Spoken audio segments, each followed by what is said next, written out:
വാർത്തകൾ കേട്ടു. CSR fund തട്ടിപ്പുമായി ബന്ധപ്പെട്ട് ഈ തട്ടിപ്പിലൂടെ കോടികൾ തട്ടിയെടുത്ത അനന്തു കൃഷ്ണനെ കസ്റ്റഡിയിൽ വാങ്ങാനാണ് അന്വേഷണ സംഘത്തിന്റെ നീക്കം.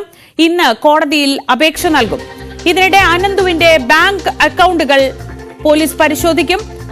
തൃശൂർ വടക്കാഞ്ചേരിയിലും തട്ടിപ്പുമായി ബന്ധപ്പെട്ട പരാതികൾ ലഭിച്ചു. ഇതിനിടെ വടക്കാഞ്ചേരിയിലെ കോൺഗ്രസ് കൗൺസിലർ ബുഷറ റഷീദിനെതിരെയും പരാതികൾ ഉയരുന്നുണ്ട്. നവമി ദിനേശ് വിവരങ്ങളുമായി.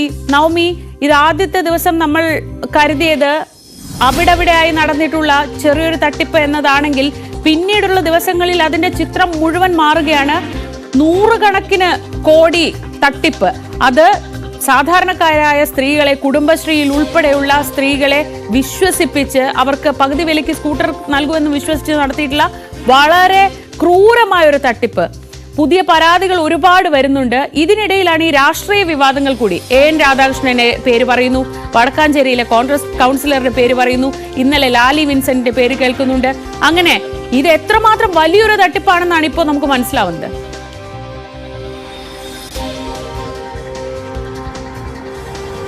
Good morning Sreeja. ഭരണപക്ഷ പ്രതിപക്ഷ വേർതിരിവില്ലാതെ എല്ലാവരും പ്രതിക്കൂട്ടിലാകുന്ന ഒരു വലിയ തട്ടിപ്പ് തന്നെയാണ് അനന്തകൃഷ്ണൻ നടത്തിയതെന്നാണ് ഇതിനോടകം തന്നെ ലഭിക്കുന്ന വിവരങ്ങൾ അനുസരിച്ച് മനസ്സിലാകുന്നത്. ഇയാളുടെ സോഷ്യൽ മീഡിയ അക്കൗണ്ടുകൾ പരിശോധിച്ചാൽ മുഖ്യമന്ത്രി മുതൽ ഈ പഞ്ചായത്ത് പ്രസിഡന്റ് വരെ അങ്ങനെ നിരവധി പേരുടെ ചിത്രങ്ങൾ സഹിതം നൽകിക്കൊണ്ടാണ് ആളുകളെ ഇത്തരത്തിൽ ഈ ഒരു തട്ടിപ്പിലേക്ക് ഇരയാക്കുന്നതെന്ന് നമുക്ക് പറയാൻ കഴിയും. മുഖ്യമന്ത്രി ആയിക്കോട്ടെ, MP-മാരായിക്കോട്ടെ, MLA-മാരായിക്കോട്ടെ, എല്ലാവരും, അത് ഭരണപക്ഷമെന്നോ പ്രതിപക്ഷമെന്നോ വ്യത്യാസമില്ലാതെ എല്ലാവർക്കൊപ്പം ചിത്രമെടുത്ത ഇത് തന്നെ ഇയാൾ വലിയൊരു തട്ടിപ്പിന് ഇരയാക്കി എന്ന് തന്നെ നമുക്ക് ഇതിനോടകം വ്യക്തമായിട്ടുണ്ട്. കേരളത്തിൽ അങ്ങോളം ഇങ്ങോളം കണ്ണൂർ, കാസർഗോഡ്, മൂവാറ്റുപുഴ ഉൾപ്പെടെയുള്ള വിവിധ ഇടങ്ങളിൽ, തൃശ്ശൂർ ഉൾപ്പെടെയുള്ള ഇടങ്ങളിൽ വലിയ രീതിയിൽ ഇയാൾ പണം തട്ടിയിട്ടുണ്ട് എന്നാണ് പരാതികളിൽ നിന്ന് മനസ്സിലാകുന്നത്. അനന്തകൃഷ്ണന്റെ അക്കൗണ്ടുകൾ ഇതിനോടകം തന്നെ മരവിപ്പിച്ചിട്ടുണ്ട്. ഇന്ന് കസ്റ്റഡി അപേക്ഷ പരിഗണിക്കും. കൂടുതൽ വിശദമായ ചോദ്യം ചെയ്യലിന് ആവശ്യമായിട്ടുണ്ട്. അതിനുവേണ്ടി കസ്റ്റഡിയിൽ കിട്ടണമെന്നായിരിക്കും മൂവാറ്റുപുഴ കോടതിയിൽ അന്വേഷണ സംഘം ഇന്ന് വ്യക്തമാക്കുക. അതിനിടയിലാണ് ഇയാളുടെ കാറും, ഇന്നോവ കാർ അടക്കമുള്ള 3 വാഹനങ്ങൾ, ആഡംബര വാഹനങ്ങൾ പോലീസ് പിടിച്ചെടുത്തിട്ടുണ്ട്. ഒപ്പം ഇടുക്കിയിലെ ഇയാളുടെ ഒരു ഭൂസ്വത്തും കണ്ടുകെട്ടിയിട്ടുണ്ടെന്നാണ് നമുക്ക് മനസ്സിലാകുന്നത്. ഇതൊക്കെ ഈ തട്ടിപ്പ് നടത്തിയ പണം കൊണ്ട് വാങ്ങിയതാണെന്നാണ് മനസ്സിലാകുന്നത്. ഇതിന്റെ അടിസ്ഥാനത്തിലാണ് സ്വത്തുക്കളും ബാങ്ക് അക്കൗണ്ടുകൾ മരവിപ്പിക്കുകയും കണ്ടുകെട്ടുകയും ഒക്കെ ചെയ്യുന്നത്. എന്തായാലും പോലീസിന്റെ അന്വേഷണം അത് കൃത്യമായി തന്നെ മുന്നോട്ട് പോകുന്നുണ്ട്. ഇതിനിടയിൽ ഈ രാഷ്ട്രീയ നേതാക്കളാണ് പെട്ടുപോയിരിക്കുന്നത്. AN രാധാകൃഷ്ണൻ തന്നെ ഇന്ന് രാവിലെ 11 മണിക്ക് മാധ്യമങ്ങളെ കാണുമെന്ന് അറിയിച്ചിട്ടുണ്ട്. എന്താണ് ഇതുമായി ബന്ധപ്പെട്ട് അയാൾക്ക് AN രാധാകൃഷ്ണന് എന്താണ് ഈ അനന്തകൃഷ്ണനുമായിട്ടുള്ള പങ്ക്, ഇതിലെങ്ങനെയാണ് ഈ ഒരു സൈൻ എന്ന സ്ഥാപനവുമായി അനന്തകൃഷ്ണൻ ഏത് തരത്തിലുള്ള പങ്കുണ്ടോ? ഇന്നലെ ആളുകൾക്കൊക്കെ ചെക്ക് മടക്കി നൽകിയിരുന്നു. ഇതിനോടകം തന്നെ പണം നൽകിയവർക്ക് ഈ വാഹനമായിക്കോട്ടെ, അല്ലെങ്കിൽ തയ്യൽ മെഷീൻ ആയിക്കോട്ടെ, അങ്ങനെ നിരവധി വാഗ്ദാനം നൽകിക്കൊണ്ടാണ് പണം വാങ്ങിയത്. ഇവർക്കൊക്കെ തിരിച്ച് നൽകുന്നതിന് വേണ്ടിയിട്ടുള്ള ചെക്ക് നൽകിയിട്ടുണ്ട്. 7 ദിവസത്തിനുള്ളിൽ ഈ ചെക്ക് ബാങ്കിലേക്ക് കൊണ്ടുചെന്നാൽ നിങ്ങളുടെ അക്കൗണ്ടിലേക്ക് പണം നൽകുമെന്നൊക്കെ ഒരു വാഗ്ദാനമാണ് നൽകിയിരിക്കുന്നത്. എന്തായാലും 7 ദിവസം വരെ കാത്തിരിക്കേണ്ടി വരും. ഇനി അതിൽ പണമുണ്ടോ, അല്ലെങ്കിൽ ഈ കിട്ടിയ തുകയല്ല ഇവരെന്താണ് ചെയ്തത്, അങ്ങനെയൊക്കെ വിശദീകരിക്കേണ്ടി വരും. അതിനു വേണ്ടിയിട്ടാണ് AN രാധാകൃഷ്ണൻ ഇന്ന് മാധ്യമങ്ങളെ കാണുകയും ചെയ്യുന്നത്. അതിനോടൊപ്പം തന്നെയാണ് വടക്കാഞ്ചേരിയിലും ഇതിലൊരു പരാതി ലഭിച്ചിട്ടുണ്ടെന്ന് മനസ്സിലാകുന്നത്. 3 പരാതികളാണ് വടക്കാഞ്ചേരി പോലീസിന് ലഭിച്ചത്. ഈ പരാതികളിൽ ഇപ്പോൾ പോലീസിന്റെ നടപടി ഇന്ന് ആരംഭിക്കും. 48 പേർക്ക് വടക്കാഞ്ചേരിയിൽ പണം നഷ്ടമായി എന്നുള്ള ഒരു വിവരം കൂടി അന്വേഷണ സംഘം അറിയിക്കുന്നുണ്ട്. പണം മടക്കി നൽകാമെന്ന് വാഗ്ദാനം നൽകി, പക്ഷേ പണം ഇപ്പോഴും ലഭിച്ചിട്ടില്ല. ഇത് വലിയൊരു തട്ടിപ്പ്. ഈ തട്ടിപ്പിന്റെ ഒരു വ്യാപ്തി അത് വർദ്ധിപ്പിക്കുന്ന വാർത്തകൾ തന്നെയാണ് ഓരോ നിമിഷവും പുറത്തു വരുന്നത്.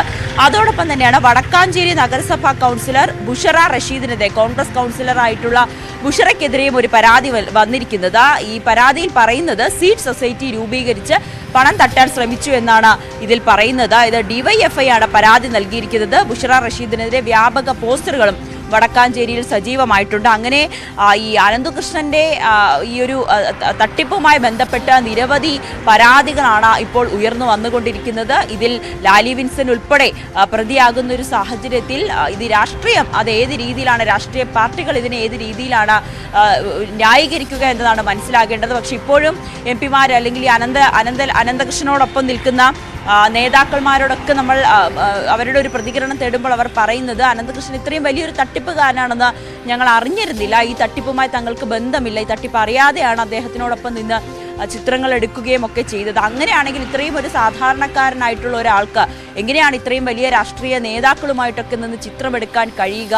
ഇത്രയും വലിയ തട്ടിപ്പ് നടത്താനുള്ള ഒരു സ്വാതന്ത്ര്യം അല്ലെങ്കിൽ അങ്ങനെയുള്ളൊരു ധൈര്യം എവിടെ നിന്നാണ് കിട്ടിയിരിക്കുന്നത്? അങ്ങനെ നിരവധി ചോദ്യങ്ങൾ ബാക്കിയായിരിക്കുകയാണ്. എന്തായാലും കസ്റ്റഡി അപേക്ഷ ഇന്ന് പരിഗണിക്കുന്നുണ്ട്. കസ്റ്റഡിയിൽ കിട്ടി വിശദമായി ചോദ്യം ചെയ്യാനാണ് അന്വേഷണ സംഘത്തിന്റെയും നീക്കം. ശ്രീജ, നവമിയാണ് വിവരങ്ങൾ നൽകിയത്. എന്തായാലും കക്ഷി രാഷ്ട്രീയ ഭേദമില്ലാതെ ഈ CSR ഫണ്ടിന്റെ പേരിലുള്ള തട്ടിപ്പിൽ രാഷ്ട്രീയ നേതാക്കളുടെ പേരും വ്യാപകമായി ഉപയോഗിച്ചിട്ടുണ്ട്. അതിന് AN രാധാകൃഷ്ണൻ എന്നില്ല, ലാലി വിൻസെന്റ് എന്നില്ല, ഇപ്പോൾ വടക്കാഞ്ചേരിയിലെ കൗൺസിലറുടെ പേരുണ്ട്. ഇങ്ങനെ പലതരത്തിൽ പലയിടത്ത് പല പേരുകൾ ഉപയോഗിച്ചെന്ന് പറയുമ്പോൾ വിശ്വാസത്തിലെടുക്കാൻ, ആളുകളെ സാധാരണ മനുഷ്യന്മാരെ വിശ്വാസത്തിലെടുക്കാൻ ഇങ്ങനെ പലതരത്തിലുള്ള പേരുകളും ഉപയോഗിച്ചിട്ടുണ്ട്. നമ്മൾ അറിയേണ്ടത് എപ്പോഴും സാധാരണഗതിയിൽ മാധ്യമപ്രവർത്തകരാണ് ഇത്തരം തട്ടിപ്പുകളൊക്കെ കണ്ടെത്തുന്നത്. ഇപ്പോൾ തന്നെ ഈ അനന്തകൃഷ്ണന്റെ ഈ വലിയ തട്ടിപ്പിന്റെ വാർത്ത മാധ്യമങ്ങളിലൂടെയാണ് പുറത്തു വരുന്നത്. പക്ഷേ നമ്മൾ അറിയേണ്ട ഒരു പ്രധാനപ്പെട്ട കാര്യം, ഈ തട്ടിപ്പിന് അനന്തകൃഷ്ണൻ എന്ന ഫ്രോഡ് മാധ്യമപ്രവർത്തകരെ കൂടി കരുവാക്കി എന്നതാണ്. 1000 കോടിക്ക് മേൽ നടന്ന ഈ തട്ടിപ്പിന്റെ വിശ്വാസ്യതയ്ക്കായാണ് മാധ്യമപ്രവർത്തകരെയും മറയാക്കിയത്. സ്കൂട്ടർ വിതരണത്തിനായി തിരുവനന്തപുരം പ്രസ് ക്ലബ്ബുമായി ഒപ്പിട്ട MOUവും പദ്ധതി ഉദ്ഘാടനത്തിന്റെ ചിത്രവും അനന്തു ഈ തട്ടിപ്പിന് ഉപയോഗിച്ചു. എന്നാൽ മാധ്യമപ്രവർത്തകർക്ക് ആർക്കും പണം നഷ്ടപ്പെടാത്തതിനാൽ പരാതി നൽകേണ്ടതില്ല എന്നതാണ് പ്രസ് ക്ലബ് ഭാരവാഹികളുടെ ഇപ്പോഴത്തെ നിലപാട്. പകുതി വിലയ്ക്ക് സ്കൂട്ടർ എങ്ങനെ നൽകും? ആൾക്ക് 60,000 വെച്ച് എങ്ങനെ സൗജന്യമായി നൽകും? ന്യായമായ ഇത്തരം സംശയങ്ങൾ ഉന്നയിച്ചവരുടെ വിശ്വാസം നേടാനാണ് മാധ്യമപ്രവർത്തകരെയും പ്രമുഖ നേതാക്കളുടെ ചിത്രങ്ങളും വീഡിയോയും മറയാക്കിയത്. മാധ്യമപ്രവർത്തകർക്ക് പകുതി വിലയ്ക്ക് സ്കൂട്ടർ നൽകുന്ന പദ്ധതിയുടെ സംഘാടകരായത് തിരുവനന്തപുരം പ്രസ് ക്ലബ്ബ്. ഉദ്ഘാടകൻ മന്ത്രി വി ശിവൻകുട്ടിയും. വിശ്വാസ്യത ഉറപ്പിക്കാനായി വേദിയിൽ വെച്ച് തന്നെ ഒരു മാധ്യമപ്രവർത്തകന്റെ കുട്ടിക്ക് ലാപ്ടോപ്പ് നൽകി. 2024 ജനുവരി 26 വിതരണോദ്ഘാടനം നടന്നെങ്കിലും MOU ഒപ്പുവെച്ചത് 2024 മാർച്ച് 20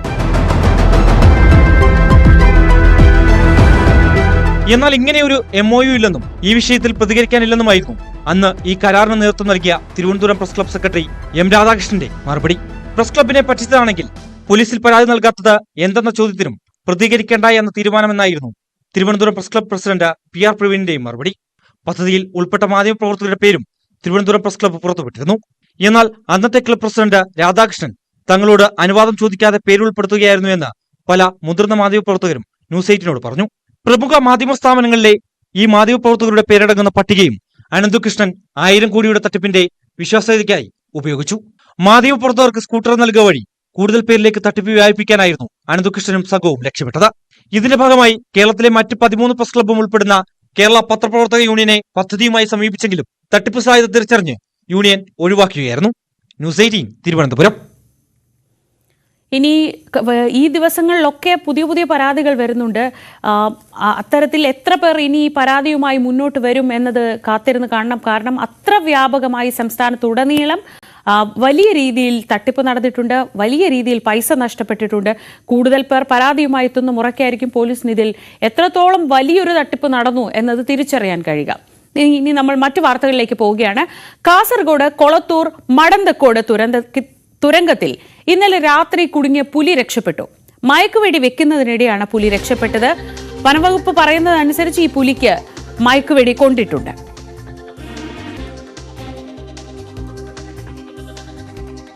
ഇന്നലെ വൈകുന്നേരമാണ് ഇവര് കൃഷ്ണാട്ടന്റെ വീട്ടുകാർ ഇങ്ങനെ കാണുന്നത് പുലിയെ. അപ്പൊ കണ്ട ഉടനെ ഫോറസ്റ്റ് ഡിപ്പാർട്ട്മെന്റുമായി ബന്ധപ്പെട്ട് വിവരങ്ങൾ അറിയിച്ചു. അവർ തക്ക സമയത്തിന്റെ എത്തി. അതുപോലെ തന്നെ പോലീസ് ഡിപ്പാർട്ട്മെന്റിലെ CA അടക്കം ഇവിടെ വന്നിരുന്നു. അങ്ങനെ നാട്ടുകാരെല്ലാം കൂടി കണ്ട് ഈ മളിയിൽ ഈ തുറപ്പിൽ കണ്ടു. അപ്പോൾ കുടുങ്ങിയിട്ടാണ് കണ്ടത് വലയിൽ. ആ വലയിൽ കൊണ്ട് കുടുങ്ങിയ കണ്ടത്. അവസാനം വയനാട് നിന്നെല്ലാം വന്ന് മയക്കുവെടി വെക്കാൻ വേണ്ടി വിദഗ്ധരെ വരുത്തി രാവിലെ 5 മണിക്ക് വെടിവെച്ചു. അപ്പോൾ ആ സമയത്ത് പുലി രക്ഷപ്പെട്ടു. അങ്ങനെയാണ് പറഞ്ഞിട്ടുള്ളത്. അപ്പോൾ നാട്ടുകാരാകെ വലിയ പ്രയാസത്തിലാണ്. അപ്പോൾ ബന്ധപ്പെട്ട ഡിപ്പാർട്ട്മെന്റ് കാര്യമായി ഇടപെടുന്നുണ്ട്. പുലിയെ കണ്ടെത്താൻ ആവശ്യമായ നടപടി ഇന്ന് രാവിലെ 6 മണിക്ക് ശേഷം തിരയാം എന്ന് പറഞ്ഞിട്ടുണ്ട്. ഇന്നലെ വൈകിട്ട് 6:30 മോട്ടോർ ഓഫാക്കാൻ പോകുമ്പോൾ അനക്കം വേണ്ടി അച്ഛനോട് വന്ന് പറഞ്ഞു. അച്ഛൻ ചെന്ന് നോക്കി പുലി ഉണ്ടെന്ന് പറഞ്ഞു. അങ്ങനെ ആൾക്കാരെ വിളിച്ചു കൂട്ടി കുറച്ചാളുകൾ വന്നു. ഒരു 3 മണിയോട് മയക്കുവെടി വെക്കുന്ന സംഭവം വന്നു. 4:50 രക്ഷപ്പെട്ടു. എങ്ങനെയാണ് ഈ സ്ഥലത്ത് പുലി ശല്യം ഉണ്ടോ? ഇല്ല, വലിയ ജനവാസമെങ്കിലായിരുന്നു. ഇപ്പോൾ 1 മാസമായിട്ട് കാണുന്നു. നിങ്ങൾ അത്ഭുതകരമായി രക്ഷപ്പെട്ടു അല്ലേ? അത് അതിനകത്ത് എന്തെന്ന് മനസ്സിലായില്ല. അച്ഛനോട് വന്ന് നോക്കി, പിന്നെ അച്ഛനോട് വന്ന് പറഞ്ഞു. അച്ഛൻ പോയി നോക്കിയപ്പോഴാണ് പുലി മനസ്സിലായില്ല. KV ബൈജു വിവരങ്ങളുമായി. ബൈജു, ഈ ഭാഗം ഇങ്ങനെ പുലിയൊക്കെ ഇറങ്ങുന്ന ഒരു സ്ഥലമാണ്. ഇപ്പം മയക്കുവെടി കൊണ്ടിട്ടുണ്ടെങ്കിൽ ഒരു അരമണിക്കൂറിനകം അത് മയങ്ങിയിട്ടുണ്ടാവണം. ആ പ്രദേശത്ത് അധികം ദൂരെ അല്ലാതെ അത് ഉണ്ടാവണം. പക്ഷേ അങ്ങനെ ഇവരുടെ പരിശോധനയിൽ കണ്ടെത്താൻ കഴിഞ്ഞിട്ടുമില്ല. എന്താണ് ഇപ്പോൾ വനം വകുപ്പ് ഉദ്യോഗസ്ഥർ പറയുന്നത്?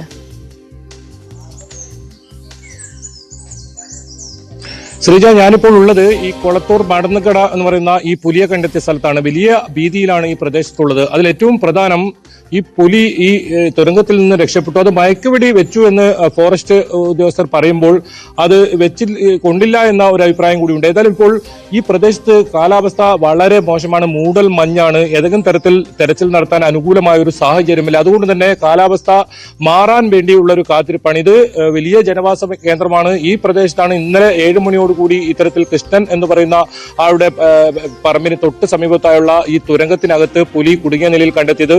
പുലർച്ചെ 3 മണിയോടുകൂടിയാണ് വനം വകുപ്പ് ഉദ്യോഗസ്ഥർ മയക്കുവെടി വെച്ചതെന്ന് പറയുന്നു. എന്തായാലും വെടി കൊണ്ടു എന്നും പറയുന്നുണ്ട്, കൊണ്ടില്ല എന്നും പറയുന്നുണ്ട്. ഏതായാലും ഇവിടെ ഇപ്പോൾ ഫോറസ്റ്റ് ഉദ്യോഗസ്ഥർ ആരും സ്ഥലത്തിൽ ശ്രീജ, നമുക്ക് ഈ സ്ഥലം ഒന്ന് കൃത്യമായി കാണാം. ഈ സ്ഥലത്തിന്റെ ഒരു അവസ്ഥ നമുക്ക് കാണാം. ഇത്രത്തോളം മൂടൽമഞ്ഞ് ഉള്ള ഒരു പ്രദേശം നമുക്ക് ദൃശ്യങ്ങളിൽ നിന്ന് കാണാം. അല്പസമയം മുമ്പ് ഇവിടെ എത്തുമ്പോൾ വലിയ ഇരുട്ടായിരുന്നു. ഒന്നും കാണാൻ കഴിയാത്ത ഒരു സാഹചര്യമായിരുന്നു. ഏതെങ്കിലും തരത്തിൽ തിരച്ചിൽ നടത്താൻ ഇപ്പോൾ സാധിക്കില്ല. ഇപ്പോൾ ദൃശ്യങ്ങളിൽ കാണുന്ന ഈ സ്ഥലം, ഇവിടെയാണ് ഇപ്പോൾ പുലിയെ കണ്ടെത്തിയത്. കനത്ത മൂടൽമഞ്ഞാണ്. ഇപ്പോൾ ദൃശ്യങ്ങളിൽ കാണുന്ന ഈ വീട്ടിലെ നേരത്തെ ബൈറ്റ് കണ്ട അനുപമ എന്ന് പറയുന്ന അവരാണ് ആദ്യമായി ഈ മോട്ടോർ ഓണാക്കാൻ പോകുമ്പോൾ ഇത്തരത്തിൽ ശബ്ദം കേട്ടത്. പിന്നീട് വീട്ടുകാരെ അറിയിക്കുന്നത്. ഈ വീട്ടിലെ വീട്ടുകാരാണ് ഈ പുലിയെ ആദ്യം കണ്ടത്. നമുക്കിത് കാണാം, ദൃശ്യങ്ങൾ കാണാം. പിന്നീട് ഇവര് ഫോറസ്റ്റ് ഉദ്യോഗസ്ഥരെത്തുകയും ഈ പുലിയെ സ്ഥിരീകരിക്കുമായിരുന്നു. പക്ഷെ 3 മണിയോടുകൂടി ഈ പുലിയെ മയക്കുവെടി വെച്ച് ആ സമയത്ത് പുലി രക്ഷപ്പെട്ടു എന്നാണ് ഇപ്പോൾ ഫോറസ്റ്റ് ഉദ്യോഗസ്ഥർ പറഞ്ഞിരിക്കുന്നത്. ഇപ്പോൾ നിലവിൽ ഏതെങ്കിലും തരത്തിൽ പ്രതിഷേധങ്ങളോ ഒന്നും തന്നെ ഇവിടെ ഇല്ല. ഏതായാലും കഴിഞ്ഞ ഏതാനും ദിവസങ്ങളായി ഈ ഭാഗത്ത് വലിയ തോതിൽ പുലി ശല്യമുണ്ട്. 3 പുലിയോളം ഈ പ്രദേശത്ത് ഉണ്ടെന്നാണ് ഇവർ പറയുന്നത്. എന്തായാലും ഈ അല്പം കൂടി കഴിഞ്ഞാൽ മാത്രമേ തിരച്ചിൽ നടത്താൻ സാധിക്കുമെന്നാണ് വനം വകുപ്പ് ഉദ്യോഗസ്ഥർ പറയുന്നത്. ശ്രീജ, ബൈജു, ഈ തുരങ്കം എന്ന് പറയുമ്പോൾ അങ്ങനെ അതിന് വലിയ വീതിയുണ്ടോ? അതിനകത്തുനിന്ന് ഒരു പുലിക്ക് രക്ഷപ്പെടുക, അതൊക്കെ സാധ്യമാണോ? നമ്മളൊക്കെ പൊതുവെ തുരങ്കം എന്ന് കേൾക്കുമ്പോൾ നമ്മുടെ മനസ്സിലുണ്ടാകുന്ന ഒരു ചിത്രം വേറെയാണല്ലോ. അതുകൊണ്ടാണ് അങ്ങനെ ചോദിച്ചത്. ആ ഭൂപ്രകൃതിയിൽ ഈ പുലിക്ക് ഒളിച്ചിരിക്കാൻ പറ്റുന്ന മറ്റ് സാഹചര്യങ്ങളുണ്ടോ?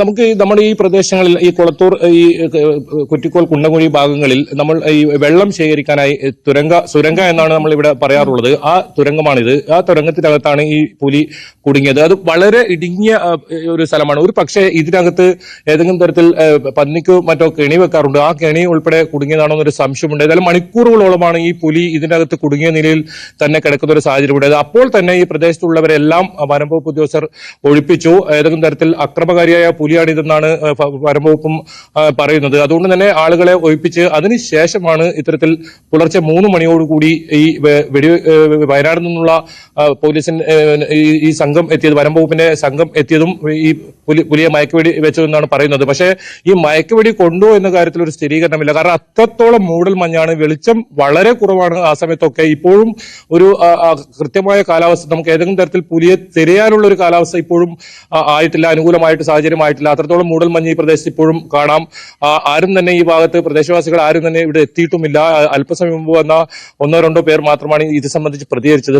വനം വകുപ്പിന്റെ ഉദ്യോഗസ്ഥർ പോലും ഇപ്പോൾ ഈ സ്ഥലത്തില്ല എന്നതാണ് ഏറ്റവും പ്രധാനം. എന്തായാലും ഈ പുലി ഒരു പക്ഷേ മയക്കുവെടി കൊണ്ടില്ലെങ്കിൽ ഈ പരിസരത്ത് തന്നെ ഈ പുലി ഉണ്ടാകാം. അതല്ല, ഈ മയക്കുവെടി കൊണ്ടിട്ടുണ്ടെങ്കിൽ സമീപ പ്രദേശങ്ങൾ എവിടെയെങ്കിലും ഈ പുലിയെ കണ്ടെത്താൻ സാധിക്കും. അതിനുള്ള തെരച്ചിൽ എന്തായാലും നടത്തേണ്ടതുണ്ട്. ഏതായാലും അല്പസമയം കൂടി അതിന് കഴിഞ്ഞാൽ മാത്രമേ ഈ തെരച്ചിൽ നടത്താൻ പറ്റൂ എന്നാണ് വനംവകുപ്പും പറഞ്ഞത്. ഏതായാലും ശ്രീജ സൂചിപ്പിച്ചതുപോലെ വളരെ ചെറിയൊരു തുരങ്കം, ആ തുരങ്കത്തിനകത്താണ് ഈ പുലി കുടുങ്ങിയത്. അതും അക്രമകാരിയായ ഒരു പുലി. മണിക്കൂറുകളോളം ഈ പുലി ഇവിടെ ഉണ്ടായിരുന്നു. സമീപത്തൊക്കെ വീടുകളുണ്ട്. എന്തായാലും ഭാഗ്യം കൊണ്ട് മാത്രമാണ് ഇവർ രക്ഷപ്പെട്ടതെന്ന് പറയേണ്ടി വരും. വളരെ അടുത്തായാണ് ഈ അനുപമ എന്ന് നമ്മുടെ ബൈറ്റിപ്പോൾ കാണിച്ച ആ സ്ത്രീ, അവര് ഈ പുലിയെ ശബ്ദം കേട്ട് ഈ സംശയം തോന്നി വീട്ടുകാരെ അറിയിച്ചത് വളരെ അടുത്തു നിന്നായിരുന്നു. ഏതെങ്കിലും തരത്തിൽ പുലി ഇതിൽ കുടുങ്ങിയില്ലെങ്കിൽ ഒരു പക്ഷേ വലിയ ഒരു ദുരന്തം ഉണ്ടായേനെ. എന്തായാലും അത്ഭുതകരമായി അവർ രക്ഷപ്പെട്ടു എന്ന് നാട്ടുകാർ വലിയ ആശങ്കയിലാണ്. ഈ പ്രദേശത്ത് കഴിഞ്ഞ ഒരാഴ്ചയായി പുലി ശല്യമുണ്ട്. പല സ്ഥലങ്ങളിലും ആടിനെ. ശരി ബൈജു, എന്തായാലും അല്പസമയത്തിനകം തന്നെ വനം വകുപ്പ് ഉദ്യോഗസ്ഥർക്ക് വിശദമായ പരിശോധന നടത്താൻ കഴിയുമെന്ന് പ്രതീക്ഷിക്കുന്നു. ആ ഭാഗത്ത് ഇതിപ്പോൾ സമയം 7:15 കഴിഞ്ഞ് 7:20 ആവുന്നതേ ഉള്ളൂ. അപ്പം നേരം വെളുത്തു വരുന്നതേ ഉള്ളൂ. ഈ മഞ്ഞ് മാറി കുറച്ചുകൂടി ഒരു ദൃശ്യപരിധി കൂടിയാൽ മാത്രമേ പുലി ഏത് ഭാഗത്തേക്ക് പോയി എന്നതൊക്കെ അറിയാൻ കഴിയുകയുള്ളൂ. ഈ കാസർഗോഡിൻ്റെ ആ ഭാഗങ്ങളിലാണ് ഈ സുരംഗ എന്ന് പറയുന്ന വെള്ളമെടുക്കാൻ വേണ്ടിയുള്ള ചെറിയ തുരങ്കങ്ങൾ നിരവധി ഈ പാറകളിലുമൊക്കെ ഉണ്ടാക്കാറുണ്ട്. അങ്ങനെ ഒരു തുരങ്കത്തിലാണ് ഈ പുലി കുടുങ്ങിയത്. എന്തായാലും വെടി കൊണ്ടിട്ടുണ്ടെങ്കിൽ ഈ പുലി ഏത് ഭാഗത്തുണ്ടാകും എന്നുള്ളത് ഇനി അല്പസമയത്തിനകം തിരച്ചിൽ നടത്തി കണ്ടുപിടിക്കേണ്ടതുണ്ട്. മറ്റു വാർത്തകളിലേക്ക്. നാളെ വളരെ വളരെ പ്രധാനപ്പെട്ട ഒരു ദിവസമാണ്. അത് സംസ്ഥാനത്തിന്റെ ധനസ്ഥിതിയെ സംബന്ധിച്ചാണ്. 2ാം പിണറായി വിജയൻ സർക്കാരിന്റെ അവസാന സമ്പൂർണ്ണ ബജറ്റ് നാളെ അവതരിപ്പിക്കുകയാണ്. വലിയ ധനപ്രതിസന്ധിയുണ്ട്. സംസ്ഥാനത്തിന്റെ ധനസ്ഥിതിയെ വരിഞ്ഞു മുറുക്കുന്ന അവസ്ഥയാണുള്ളത്. ഇതിനിടയിൽ ജനക്ഷേമ പ്രഖ്യാപനങ്ങളും വികസന പദ്ധതികളും ഒക്കെ എത്രത്തോളം ഉണ്ടാകും, ഇതാണ് കാത്തിരുന്ന് കാണേണ്ടത്. എന്നാലും ഒരു കിട്ടുന്ന വിവരങ്ങൾ അനുസരിച്ച് അത്തരം പ്രഖ്യാപനങ്ങൾ നിരവധി ഉണ്ടാകുമെന്നാണ് പ്രതീക്ഷിക്കുന്നത്. യൂസർ ഫീ ഈടാക്കിക്കൊണ്ടുള്ള കിഫ്ബി പദ്ധതികളുടെ പ്രഖ്യാപനം നാളെ ബജറ്റിൽ ഉണ്ടാവുമോ? അതാണ് $1 മില്യൺ ക്വസ്റ്റ്യൻ. സംസ്ഥാനത്തിന്റെ പൊതുകടം 2,52,000 കോടി രൂപയിലധികമായി ഉയരുകയും കേന്ദ്ര വിഹിതത്തിൽ ഗണ്യമായ കുറവുണ്ടാകുകയും ചെയ്ത ധനപ്രതിസന്ധിക്കിടയിലാണ് തദ്ദേശ നിയമസഭാ തെരഞ്ഞെടുപ്പുകൾക്ക് മുന്നോടിയായുള്ള അവസാന സമ്പൂർണ്ണ ബജറ്റ് ധനമന്ത്രി KN ബാലഗോപാൽ നാളെ സഭയിൽ അവതരിപ്പിക്കുന്നത്. ഉരുൾപൊട്ടൽ ദുരന്തം തകർത്തെറിഞ്ഞ വയനാട് പുനരധിവാസത്തിന് കേന്ദ്ര വിഹിതത്തിനായി കാത്തുനിൽക്കാതെ പ്രത്യേക പാക്കേജ് അനുവദിക്കാനാണ് സാധ്യത. അതിതീവ്ര ദുരന്തമെന്ന് കേന്ദ്രം പ്രഖ്യാപിച്ചെങ്കിലും അതിന്റെ സാമ്പത്തിക പരിഗണനകൾ ഒന്നും സംസ്ഥാനത്തിന് ഇതുവരെ ലഭിച്ചിട്ടില്ലെന്നാണ് ആക്ഷേപം. എന്നാൽ ആ കുറ്റപ്പെടുത്തൽ കൊണ്ട് പുനരധിവാസം വൈകിയാൽ പഴി കേൾക്കേണ്ടി വരിക സർക്കാരിനാണെന്ന ബോധ്യത്തിലാണ് വയനാട് ടൗൺഷിപ്പിനായി ബജറ്റിൽ പ്രത്യേകം തുക വകയിരുത്തുന്നത്. ക്ഷേമ പെൻഷൻ തുക ഉയർത്തുന്നതിനേക്കാൾ അത് കൃത്യമായി പ്രതിമാസം കൊടുക്കുന്നതിനാണ് മുഖ്യ പരിഗണനയെന്ന് ധനമന്ത്രി കഴിഞ്ഞ ദിവസം വ്യക്തമാക്കിയിരുന്നു. കിഫ്ബി വഴി വരുമാനദായക പദ്ധതികൾ നടപ്പിലാക്കണമെന്ന സുപ്രീം കോടതി നിർദ്ദേശം നിലനിൽക്കുന്നതിനാൽ കിഫ്ബിക്കും പ്രത്യേക പാക്കേജ് അനുവദിക്കാനാണ് സാധ്യത. ജനക്ഷേമ പദ്ധതികൾക്ക് വരുമാനം കണ്ടെത്തുന്നതിന്റെ ഭാഗമായി നികുതി അനുപാതത്തിലും വർധന ഉണ്ടായേക്കും. അതേസമയം വൈദ്യുതി ചാർജ് വർധനയ്ക്ക് പിന്നാലെ അമിത നികുതി ഭാരം കൂടിയായാൽ വിമർശനം ക്ഷണിച്ചു വരുത്തുന്ന നടപടിയായി അത് മാറുമെന്നതാണ് സർക്കാർ നേരിടുന്ന വെല്ലുവിളി. വ്യവസായ, വിദ്യാഭ്യാസ, വിനോദസഞ്ചാര മേഖലകളിൽ സ്വകാര്യ നിക്ഷേപം പ്രോത്സാഹിപ്പിക്കുന്ന പദ്ധതികളും ബജറ്റിൽ ഇടം പിടിച്ചേക്കും. കേന്ദ്ര അവഗണന തുടരുന്നതിനിടെ ജനക്ഷേമ പദ്ധതികളുടെ നടത്തിപ്പിന് വരുമാനം കണ്ടെത്താൻ ബജറ്റിൽ എന്ത് സസ്പെൻസാകും ധനമന്ത്രി കാത്തുവച്ചിരിക്കുന്നതെന്നറിയാൻ ഇനി മണിക്കൂറുകൾ മാത്രം ബാക്കി. ന്യൂസ് 18 തിരുവനന്തപുരം. കിഫ്ബിയെ പറ്റി നമ്മൾ ആദ്യഘട്ടം മുതൽ ഇത് തോമസ് ഐസക് മന്ത്രിയായിരുന്നപ്പോൾ അദ്ദേഹത്തിന്റെ ഒരു ഭാവനാപൂർണമായ പദ്ധതിയായി പ്രഖ്യാപിക്കുമ്പോൾ തൊട്ട് പറഞ്ഞിരുന്നത് ഒരിക്കലും കിഫ്ബിയിൽ പദ്ധതികളിൽ നിന്നൊരു ചുങ്കം പിരിക്കൽ ഉണ്ടാവില്ല എന്നതാണ്. അങ്ങനെ ഉറപ്പിച്ചു പറഞ്ഞിരുന്ന സർക്കാർ നിയമസഭയിലടക്കം അങ്ങനെ ഉണ്ടാവില്ല എന്ന് ഉറപ്പിച്ചു പറഞ്ഞ പദ്ധതി ഇപ്പോൾ എന്തുകൊണ്ടാണ് ഇങ്ങനെ ഒരു ചുങ്കം പിരിക്കുന്നതിലേക്ക് പോകുന്നത്? അത് പ്രധാനപ്പെട്ടൊരു ചോദ്യമാണ്. അതായത് കിഫ്ബി പദ്ധതികൾക്ക് വരുമാനം കണ്ടെത്താൻ വഴികളുണ്ട് എന്നായിരുന്നു അന്ന് സർക്കാർ പറഞ്ഞുകൊണ്ടിരുന്നത്. അതിനായി ചൂണ്ടിക്കാട്ടിയതാവട്ടെ കെ ഫോൺ, ഇൻഡസ്ട്രിയൽ പാർക്ക്, അങ്ങനെയുള്ള പദ്ധതികൾ. പക്ഷേ ഇതൊക്കെ വെള്ളത്തിൽ വരച്ച വരയായി മാറിയെന്ന സത്യം കൂടിയാണ് ഇപ്പോൾ പുറത്തു വരുന്നത്. കഴിഞ്ഞ തിരഞ്ഞെടുപ്പ് കാലത്ത് പിണറായി സർക്കാരിന്റെ തുരുപ്പു ചീട്ടുകളിലൊന്നായിരുന്നു കെ ഫോൺ. കേരളം മുഴുവൻ മികച്ച ഇന്റർനെറ്റ്, പാവപ്പെട്ടവർക്ക് ഇന്റർനെറ്റ് സൗജന്യം, വൻകിട കമ്പനികളുടെ കുത്തക അങ്ങനെ തകരും. സ്വപ്ന പദ്ധതിക്കായി കിഫ്ബിയിൽ നിന്ന് അങ്ങനെ 1059 കോടി രൂപയുടെ വായ്പ അനുവദിച്ചു. എല്ലാ വർഷവും 100 കോടി വെച്ച് 13 വർഷം കൊണ്ട് തിരിച്ചടയ്ക്കണം. പക്ഷേ വരുമാനം കാര്യമായിട്ടൊന്നും ഇനിയും ആയിട്ടില്ല. അതുകൊണ്ട് ഇതുവരെ തിരിച്ചടവ് തുടങ്ങിയിട്ടുമില്ല. ഇന്നുവരെ കുടിശ്ശിക 126 കോടി. അടുത്തത് ഇൻഡസ്ട്രിയൽ പാർക്കുകൾ. പുതുതായി ഒന്നും തുടങ്ങിയിട്ടില്ല. അതുകൊണ്ടുകൂടി കിട്ടിയ തുക 0. ചുരുക്കത്തിൽ സ്വന്തമായി വരവൊന്നുമായിട്ടില്ല. ആകെ ആശ്രയം സർക്കാരിൽ നിന്ന് കിട്ടുന്ന ഇന്ധന സെസ്സും റോഡ് ടാക്സിന്റെ പകുതിയുമാണ്. കഴിഞ്ഞ വർഷം ഇത് 3230 കോടിയായിരുന്നു. ഇതേ വർഷം പുതുതായി കടമെടുത്ത തുക 5804 കോടിയോളം രൂപ. ഇതുവരെയുള്ള കിഫ്ബിയുടെ കഥയെ നമുക്കിങ്ങനെ ചുരുക്കി പറയാം. 67,000 കോടിയിലധികം ചിലവ് വരുന്ന 1140 പദ്ധതികൾ. അതിനായി ഇതുവരെ 33,000 കോടി ചിലവിട്ടു. അനുവദിച്ച പദ്ധതികളിൽ 99% ഉടനെയെങ്ങും വരുമാനം തരാത്തവ. ഇതിനൊക്കെയുള്ള പണം കണ്ടെത്താനുള്ള വഴിയായി ആലോചിച്ചു വെച്ചിരുന്നത് പ്രത്യേകം കടമെടുപ്പായിരുന്നു. അതുകൊണ്ടാണ് കിഫ്ബി റോഡുകൾക്ക് ടോൾ ഏർപ്പെടുത്തുമോ എന്ന ചോദ്യത്തിന് അങ്ങനെ ഒരു പ്രശ്നമേ ഇല്ലെന്ന് ഒന്നാം പിണറായി സർക്കാരിന്റെ കാലത്ത് ധനമന്ത്രി തോമസ് ഐസക് ധൈര്യമായി നിയമസഭയിൽ പറഞ്ഞത്.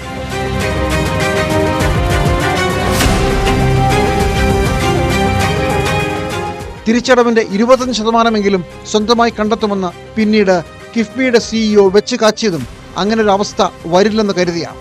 പക്ഷേ കേന്ദ്രം ഈ നീക്കം വെട്ടി. സംസ്ഥാന സർക്കാരിന് അനുവദിച്ചിരുന്ന ആകെ വായ്പാ പരിധിയെ ഈ കടമെടുപ്പ് ബാധിക്കുമെന്ന് വന്നതോടെ എല്ലാം അടിപടലം പാളി. ഇപ്പോൾ സർക്കാരിന് പ്രവർത്തിക്കാനുള്ള കടമെടുക്കണമെങ്കിൽ പോലും അതിനെ കിഫ്ബിയുടെ കടമെടുപ്പ് തടസ്സപ്പെടുത്തുകയാണ്. ഇടത് സർക്കാരിന് മുന്നിൽ ഇനി 2 വഴികളേ ഉള്ളൂ. ഒന്നുകിൽ കിഫ്ബി പൂട്ടിക്കെട്ടുക, അല്ലെങ്കിൽ കിഫ്ബി പദ്ധതികൾക്ക് വേണ്ടിയുള്ള ശതകോടികൾ വേറെ കണ്ടെത്തുക. റോഡുകൾക്കുള്ള ടോൾ ഇതിനുള്ള ആദ്യ കാൽവെപ്പാണ്. വേറെയും പിരിവുകൾ വരാനിരിക്കുന്നു എന്ന് വേണം ഊഹിക്കാൻ. Jimmy James, news 18. മറ്റു വാർത്തകളിലേക്ക് മടങ്ങിയെത്താം ഇടവേളയ്ക്ക് ശേഷം.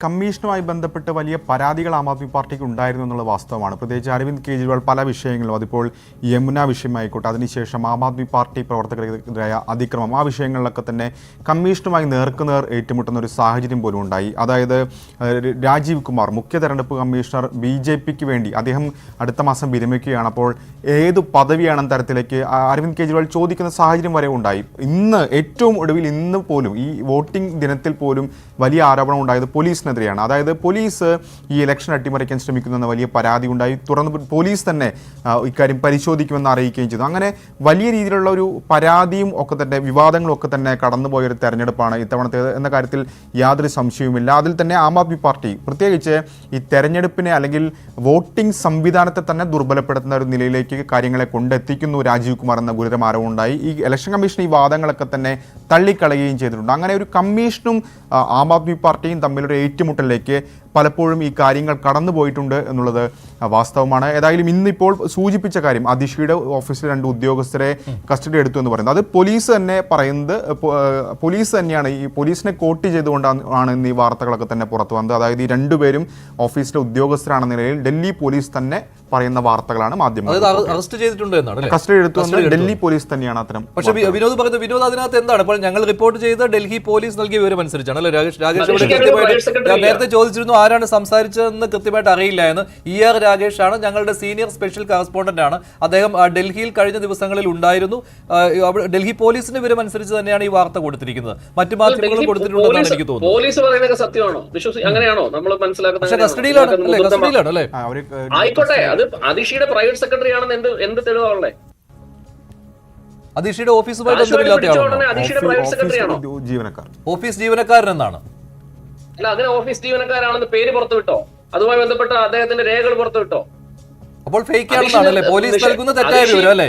പോലീസ് നൽകുന്ന തെറ്റായ വിവരം. എനിക്കൊരു പ്രൈവറ്റ് സെക്രട്ടറി ഇല്ല. അപ്പം മാധ്യമ പ്രവർത്തകരുടെ ജോലിയല്ലേ അതല്ല അതാണ്ട് ഇന്ന രേഖ പ്രകാരം അദ്ദേഹത്തിന് പ്രൈവറ്റ് സെക്രട്ടറിയാണ്. ഇപ്പൊ നമുക്ക് കേരളത്തിൽ മുഖ്യമന്ത്രി പിണറായി വിജയൻ എത്ര പ്രൈവറ്റ് സെക്രട്ടറിമാരുണ്ടെന്ന് നമ്മൾ അന്വേഷിച്ചറിയാൻ പറ്റില്ലേ? അങ്ങനെ ഒരു വാർത്ത ഡൽഹി പോലീസ് പറയുന്നതൊക്കെ എങ്ങനെ സത്യമാവുക? ഡൽഹി പോലീസ് ആർക്ക് വേണ്ടിയാണ് പണിയെടുക്കുന്നത്? ആരുടെ പോലീസാ? ഡൽഹി പോലീസ് പിന്നെ കേന്ദ്രത്തിന്റെ സേനയല്ലേ, അല്ലാതെ ഒരിക്കലും അരവിന്ദ് കെജ്രിവാളിന്റെ സേനയല്ലല്ലോ.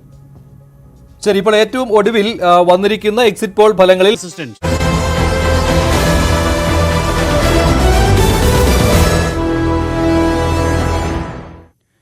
കഴിഞ്ഞ കുറേ ആഴ്ചകളിൽ നെയ്യാറ്റിൻകര എന്ന് പറയുന്ന തിരുവനന്തപുരത്തെ ഒരു ചെറിയ പട്ടണം വലിയ വാർത്തകൾ നിറഞ്ഞിരുന്നു. ഇപ്പോൾ നെയ്യാറ്റിൻകരയിൽ നിന്ന് തന്നെ വീണ്ടും ബുദ്ധിമുട്ടിക്കുന്ന ഒരു വാർത്ത വരുന്നു. അത് വെള്ളറടയിൽ മകൻ അച്ഛനെ വെട്ടിക്കൊന്നു എന്നതാണ്. ജോസ് ആണ് കൊല്ലപ്പെട്ടത്. മകൻ പ്രജിൻ വെള്ളറട പോലീസിൽ കീഴടങ്ങി. ഡാൻ കുര്യൻ വിവരങ്ങളുമായി. ഡാൻ, അച്ഛനെ മകൻ വെട്ടിക്കൊന്നു എന്ന വാർത്തയ്ക്ക് അപ്പുറത്ത് സ്വതന്ത്ര ജീവിതത്തിന് അച്ഛൻ ഒരു തടസ്സമാണ്, അങ്ങനെ ജീവിക്കാൻ അനുവദിക്കുന്നില്ല എന്നതാണ് ഇയാൾ പറയുന്ന കാരണം എന്നതാണ് കുറച്ചുകൂടി ഞെട്ടിക്കുന്നത്. എപ്പോഴായിരുന്നു സംഭവം? എന്താണ് പോലീസ് നൽകുന്ന വിവരങ്ങൾ? ശ്രീജ, 28 വയസ്സുകാരനായ പ്രജിൻ ജോസ് ആണ് 70 വയസ്സുകാരനായ പിതാവ് ജോസിനെ ഇന്നലെ രാത്രി വീട്ടിൽ വെട്ടിക്കൊണ്ടത്. അയാൾ മെഡിസിൻ പഠിക്കുകയായിരുന്നു ചൈനയിൽ. പക്ഷേ കൊറോണയെ തുടർന്ന് പഠനം നിർത്തി നാട്ടിലേക്ക് വരാൻ നിർബന്ധിതനാകുകയായിരുന്നു. അതിനുശേഷം പിന്നീട് പഠനം തുടരാൻ കഴിഞ്ഞില്ല. മാത്രമല്ല ഈ സംഭവത്തിന് ശേഷം പ്രജിൻ പോലീസ് സ്റ്റേഷനിലെത്തി, വെള്ളനാട് പോലീസ് സ്റ്റേഷനിലെത്തി നേരിട്ട് കീഴടങ്ങി. പോലീസിന് നൽകിയ മൊഴിയാണ് ഉദ്യോഗസ്ഥരെ പോലും അത്ഭുതപ്പെടുത്തുന്നത്. അതായത് ഈ സ്വതന്ത്രമായി ജീവിക്കാൻ കുടുംബക്കാർ അനുവദിക്കുന്നില്ല എന്നാണ് പ്രജിൻ വെള്ളനാട് പോലീസിനോട് പറഞ്ഞത്. അതുകൊണ്ട് അച്ഛനെ കൊല്ലുകയായിരുന്നു എന്നുകൂടിയാണ് പ്രജിൻ പോലീസിന് നൽകിയിരിക്കുന്ന മൊഴി. വിശദമായ അന്വേഷണം നടന്നുകൊണ്ടിരിക്കുകയാണ്. ചോദ്യം ചെയ്യൽ ഉൾപ്പെടെ വിശദമായി തന്നെ നടക്കുന്നുണ്ടെന്നാണ് മനസ്സിലാക്കാൻ കഴിയുന്നത്. ഈ സംഭവം നേരിൽ കണ്ട പ്രജിന്റെ അമ്മയെ ബോധരഹിതയായി അവർ വീണതിനെ തുടർന്ന് ആദ്യം വെള്ളറടയിലെ സ്വകാര്യ ആശുപത്രിയിൽ പ്രവേശിപ്പിച്ചു. പിന്നീട് അവിടെ നിന്ന് മറ്റൊരു ആശുപത്രിയിലേക്ക് മാറ്റി എന്നാണ് ലഭിക്കുന്ന വിവരം. ജോസിന്റെ മൃതദേഹം മെഡിക്കൽ കോളേജ് ആശുപത്രിയിലേക്ക് മാറ്റിയിട്ടുണ്ട്. ഡാൻ കുര്യനാണ് വിവരങ്ങൾ നൽകിയത്. നെയ്യാറ്റിൻകരയിൽ മകൻ അച്ഛനെ വെട്ടിക്കൊന്നു. 70 വയസ്സുകാരനെയാണ് 28 വയസ്സുള്ള മകൻ കൊന്നത്. ഇയാൾ കോവിഡിന് മുൻപ് മെഡിക്കൽ വിദ്യാർത്ഥിയായിരുന്നു. തിരിച്ചെത്തിയ ശേഷമാണ് ഇങ്ങനെയൊരു കൊലപാതകത്തിലേക്ക് കടന്നിരിക്കുന്നത്. മറ്റ് വാർത്തകൾ കൂടി നോക്കാം.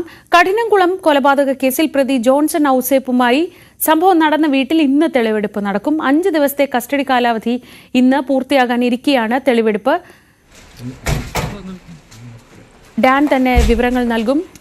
ഡാൻ, വലിയ രീതിയിൽ കൊള്ളിളക്കം സൃഷ്ടിച്ച ഒരു കേസായിരുന്നു ഇത്. കഠിനംകുളത്ത് ആതിര എന്ന വീട്ടമ്മയെ പ്രതി കഴുത്തറുത്ത് കൊല്ലുകയായിരുന്നു. ഇൻസ്റ്റഗ്രാമിലൂടെ പരിചയപ്പെട്ട് ഒപ്പം ജീവിക്കാൻ കൂടെ ചെല്ലണമെന്നാവശ്യപ്പെടുകയും എന്നാൽ അതിന് ആതിര തയ്യാറാവാതെ വരികയും ചെയ്തതോടെ വളരെ ആസൂത്രിതമായി ആതിരയെ വീട്ടിലെത്തി കഴുത്തറുത്ത് കൊലപ്പെടുത്തി എന്നതാണ് കേസ്. ഈ കേസിലാണ് ഇപ്പോൾ തെളിവെടുപ്പ് നടക്കുന്നത്. അവസാനഘട്ട തെളിവെടുപ്പ് നടക്കുന്നത്. നേരത്തെ ഇയാളുടെ താമസിക്കുന്ന സ്ഥലം ഇയാൾ കൊല്ലത്താണ്. അവിടെ ഉൾപ്പെടെ തെളിവെടുപ്പ് പൂർത്തിയായിരുന്നു. ഇന്ന് ഈ കഠിനംകുളത്തെ വീട്ടിലെത്തിച്ച് ഒരിക്കൽ കൂടി തെളിവെടുപ്പ് നടക്കും. CPM കാസർഗോഡ് ജില്ലാ സമ്മേളനത്തിന്റെ വാർത്തയിലേക്കാണ് ഇനി നമ്മൾ പോകുന്നത്. കഴിഞ്ഞ കുറേ ജില്ലാ സമ്മേളനങ്ങൾ നടന്നപ്പോൾ അവിടെയൊക്കെ നേതൃത്വത്തിന് അനഭിമതമായ തരത്തിലുള്ള അഭിപ്രായങ്ങളൊന്നും ഉണ്ടാവാതെ വളരെ ശ്രദ്ധാപൂർവം തന്നെ ജില്ലാ സമ്മേളന പ്രതിനിധികളെ തെരഞ്ഞെടുത്തു എന്നൊക്കെയുള്ള വാർത്തകളുണ്ടായിരുന്നു. പക്ഷേ കാസർഗോഡ് ജില്ലാ സമ്മേളനത്തിൽ അങ്ങനെയല്ല. മുഖ്യമന്ത്രിക്കും CPM സംസ്ഥാന സെക്രട്ടറിക്കുമെതിരെയൊക്കെ രൂക്ഷ വിമർശനമാണ് ഉയർന്നിരിക്കുന്നത്. മുഖ്യമന്ത്രിയുടെ പ്രവർത്തന രീതികളും പെരുമാറ്റവും ചില പരാമർശങ്ങളും ജനങ്ങളെ പാർട്ടിയിൽ നിന്ന് അകറ്റാൻ ഇടയാക്കിയെന്നാണ് കാസർകോട്ടെ പ്രതിനിധികളുടെ വിമർശനം. ചിരിച്ചുകൊണ്ടിരുന്ന MV ഗോവിന്ദൻ സെക്രട്ടറി ആയ ശേഷം ചിരി മാഞ്ഞുപോയെന്നും ചർച്ചയിൽ പങ്കെടുത്തവർ കുറ്റപ്പെടുത്തി. വിവരങ്ങളുമായി KV ബൈജു, ഏറ്റവും ജനാധിപത്യപരമായി വിമർശനങ്ങൾ ഉയരേണ്ട ഒരിടമാണ് ജില്ലാ സമ്മേളനങ്ങൾ. അവിടെ സ്വാഭാവികമായും അത് ഉയരാറുമുണ്ട്. പക്ഷേ ഇത്തവണത്തെ ഒരു പ്രത്യേകത, പല ജില്ലകളിലും അത്തരം വിമർശനങ്ങളൊന്നുമില്ലാതെ വളരെ സ്മൂത്തായി നേതൃത്വത്തിന് വേണ്ട രീതിയിൽ തന്നെ സമ്മേളന നടപടികൾ പൂർത്തിയാക്കാൻ കഴിഞ്ഞു എന്നതാണ്. പക്ഷേ കാസർഗോട്ട് അതല്ല. കാസർഗോട്ട് മുഖ്യമന്ത്രിക്കെതിരെ വലിയ വിമർശനം ഉണ്ടാവുന്നു. MV ഗോവിന്ദന്റെ ചിരിയെപ്പറ്റി, അതായത് ജനങ്ങളിൽ നിന്ന് അകലുന്നതിനെ പറ്റി വളരെ ആശങ്കയോടെയാണ് പ്രതിനിധികൾ സംസാരിക്കുന്നതെന്ന് തോന്നുന്നു. എന്താണ് സമ്മേളനത്തിലെ ഒരു പൊതുവികാരം? തീർച്ചയായും ശ്രീജ, അത് തന്നെയാണ് കാസർഗോഡ് ജില്ലാ സമ്മേളനത്തിനെ വ്യത്യസ്തമാക്കുന്നത്. കാരണം മുഖ്യമന്ത്രി പിണറായി വിജയന് എതിരെ ഏതെങ്കിലും തരത്തിൽ CPM ജില്ലാ സമ്മേളനത്തിൽ വിമർശനം ഉയർന്നതായി നമ്മൾ കേട്ടിട്ടില്ല. കാസർഗോഡ് നടന്ന സമ്മേളനത്തിലാണ് ഇപ്പോൾ മുഖ്യമന്ത്രിക്കെതിരെയും അതുപോലെ തന്നെ സംസ്ഥാന സെക്രട്ടറിക്കും മറ്റു നേതാക്കൾക്കുമെതിരെ രൂക്ഷമായ വിമർശനം ഉയർന്നത്. മുഖ്യമന്ത്രിയുടെ പ്രവർത്തന രീതികളും പെരുമാറ്റവും ചില പരാമർശങ്ങളും ജനങ്ങളെ പാർട്ടിയിൽ നിന്ന് അകറ്റാനിടയാക്കിയെന്നാണ് പ്രതിനിധി സൂചിപ്പിച്ചത്. അതോടൊപ്പം തന്നെ ശ്രീജ സൂചിപ്പിച്ചതുപോലെ തന്നെ ചിരിച്ചുകൊണ്ടിരുന്ന MV ഗോവിന്ദൻ സെക്രട്ടറി ആയ ശേഷം ചിരി മാഞ്ഞു പോയതായി ചർച്ചയിൽ പങ്കെടുത്ത പ്രതിനിധികൾ ആരോപിച്ചു.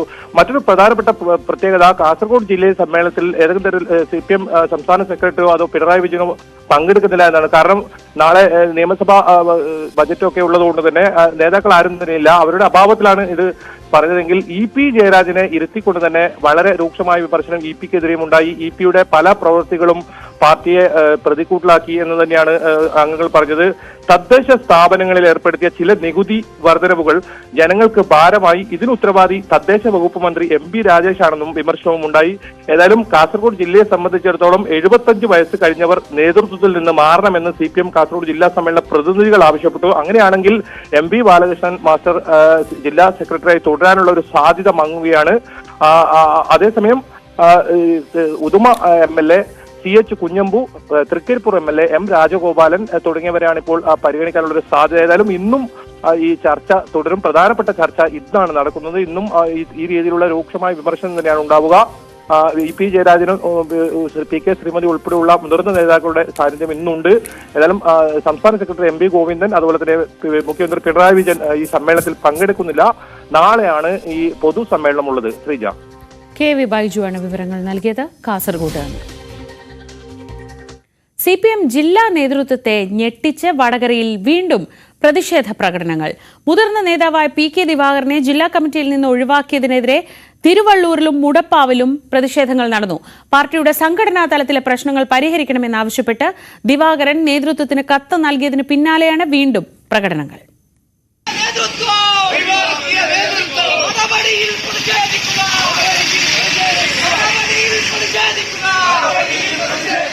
വടകര മേഖലയിൽ പാർട്ടിക്കുള്ളിൽ നടക്കുന്ന വിഭാഗീയ പ്രവർത്തനങ്ങളുടെ ഉത്തരവാദി എന്ന നിലയിലാണ് ജില്ലാ കമ്മിറ്റി അംഗമായിരുന്ന PK ദിവാകരനെ വെട്ടിനിർത്തിയത്. ഏരിയ സമ്മേളനത്തിൽ നടന്ന മത്സരവും ലോക്സഭാ നിയമസഭാ തെരഞ്ഞെടുപ്പുകളിൽ ദിവാകരൻ ഉൾപ്പെടുന്ന മേഖലകളിൽ പാർട്ടി വോട്ടുകളിൽ ഉണ്ടാക്കിയ ചർച്ചയും ഒഴിവാക്കലിന് കാരണമായി. ഇത്തവണ മാത്രം ഏരിയ കമ്മിറ്റിയിലെത്തിയ വടകര നഗരസഭാ ചെയർപേഴ്സൺ PK ബിന്ദുവിനെ ജില്ലാ കമ്മിറ്റിയിൽ ഉൾപ്പെടുത്തുകയും ചെയ്തു. സമൂഹ മാധ്യമങ്ങളിൽ സജീവമായ പാർട്ടി വിമർശനങ്ങൾ പിന്നീട് പരസ്യ പ്രതിഷേധമായി മാറുകയായിരുന്നു. ആദ്യം മണിയൂരിൽ നടന്ന പ്രതിഷേധങ്ങളെ പാർട്ടി തള്ളി. പിന്നാലെയാണ് മുടപ്പിലാവിലും തിരുവള്ളൂരിലും പ്രവർത്തകർ തെരുവിലിറങ്ങിയത്. രണ്ടിടത്തുമായി 40ഓളം പേർ മുദ്രാവാക്യം വിളികളുമായി പ്രകടനം നടത്തി. പ്രതിഷേധങ്ങളിൽ പങ്കെടുത്തവരിൽ ഏറിയ പങ്കും CPM അനുഭാവികളാണ്.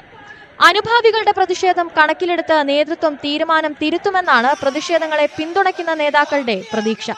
പ്രതിഷേധത്തെ തുടർന്ന് കുറ്റ്യാടിയിലെ സ്ഥാനാർത്ഥിയെ മാറ്റിയ ചരിത്രമാണ് വിമതർ ചൂണ്ടിക്കാട്ടുന്നത്.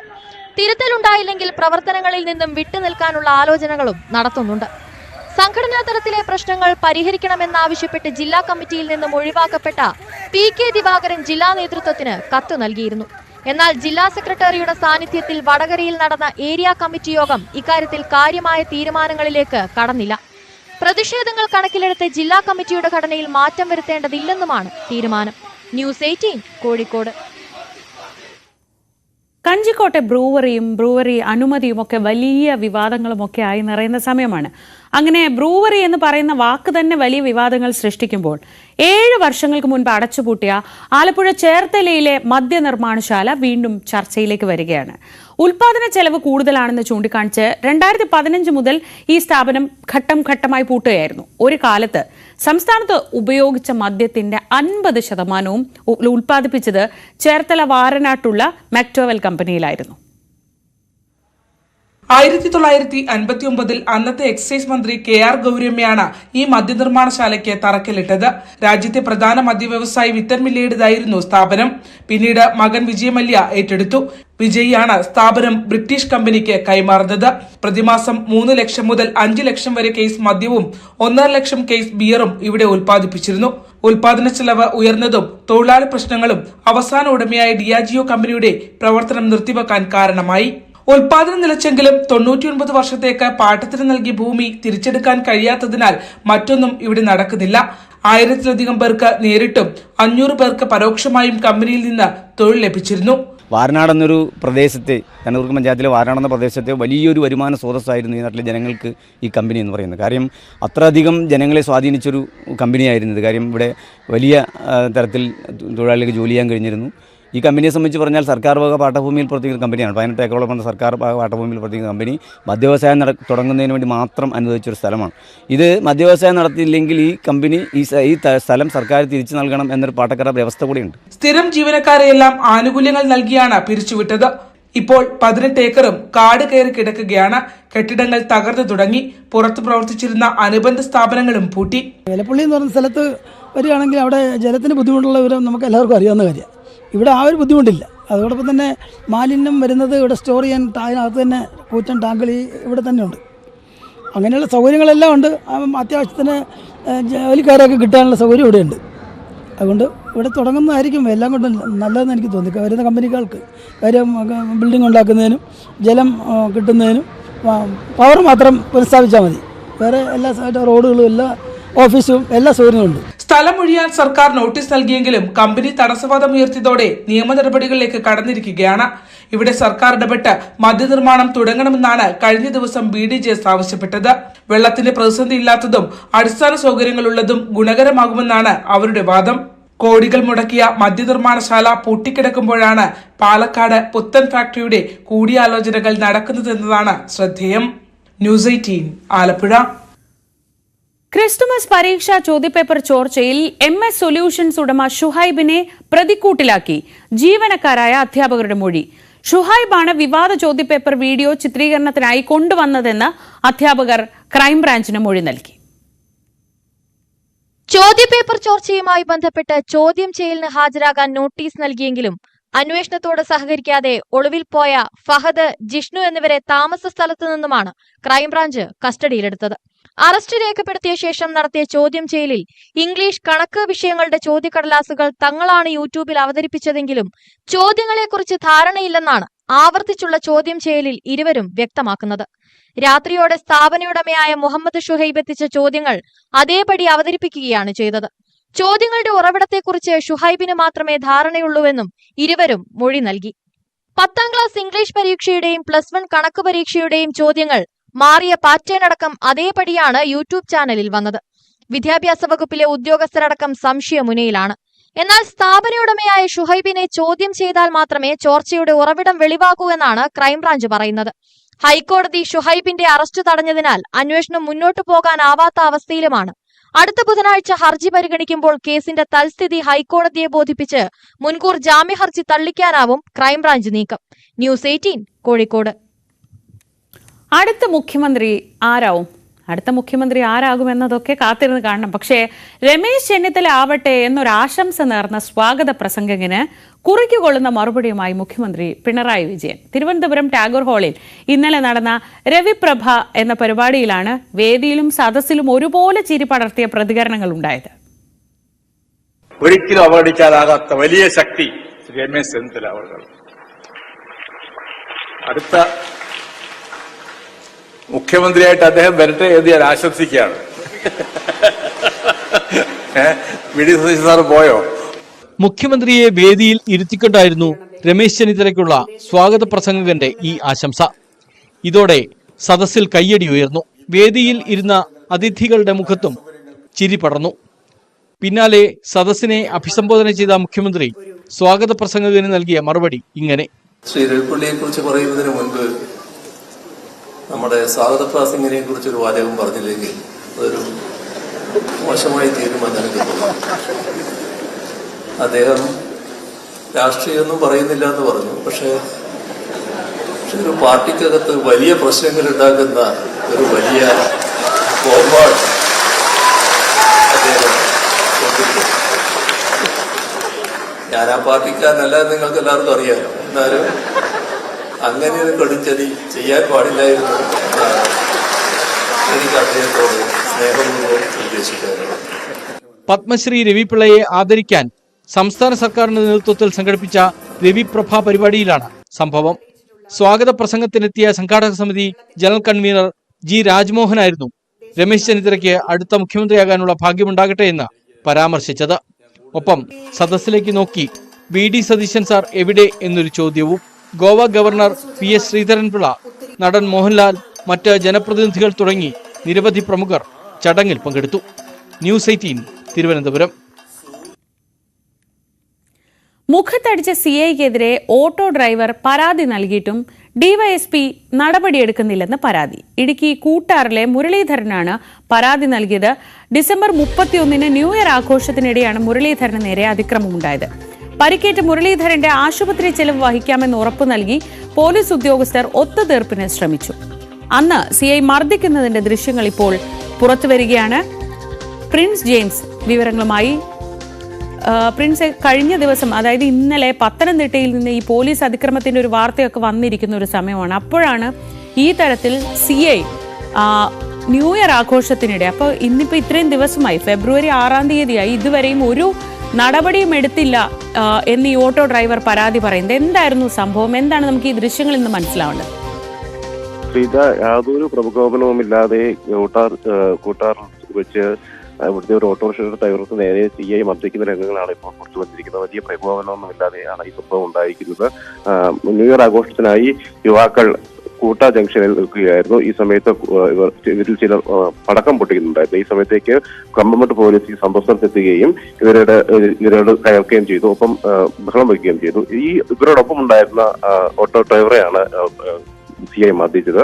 ഈ സംസാരിച്ചുകൊണ്ടിരിക്കുന്നതിനിടെ ഇവിടെയുള്ള ആൾക്കാരെ തള്ളുകയും ഈ ഓട്ടോ ഡ്രൈവറായ മുരളീധരനെ മർദ്ദിക്കുകയുമായിരുന്നു. മുരളീധരൻ ഇവരോടൊപ്പം നിൽക്കുകയല്ലാതെ പടക്കം പൊട്ടിച്ചിട്ടുണ്ടായിരുന്നില്ല. എന്നാലും അത്തരത്തിലുള്ള ഒരു സംഭവം ഉണ്ടായിട്ടും ഈ മർദ്ദം ഉണ്ടായ ഉടനെ മുരളീധരൻ താഴേക്ക് പതിക്കുകയും അപ്പോൾ ഇയാളുടെ മുഖത്ത് പല്ലിന് ഗുരുവായി പരിക്കേൽക്കുകയും പല്ലൊടിയ സാഹചര്യം ഉണ്ടായി. പിന്നീട് കൂടുതലുള്ള പോലീസുകാർ തന്നെയാണ് മുരളീധരനെ പിടിച്ചേൽപ്പിക്കുകയും ചെയ്തത്.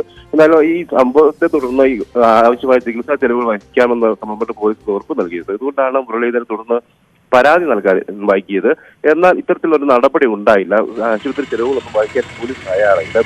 ഇതേ തുടർന്നാണ് കട്ടപ്പന DYSPക്ക് പരാതി നൽകുകയും ചെയ്തത്. എന്നാൽ ഇപ്പോഴും നിലവിൽ പരാതിക്ക് പരിഹാരം കണ്ടെത്താനുള്ള നടപടിയൊന്നും ഉണ്ടായിട്ടില്ല എന്നാണ് അറിയുന്നത്. എന്തായാലും വലിയ ഒരു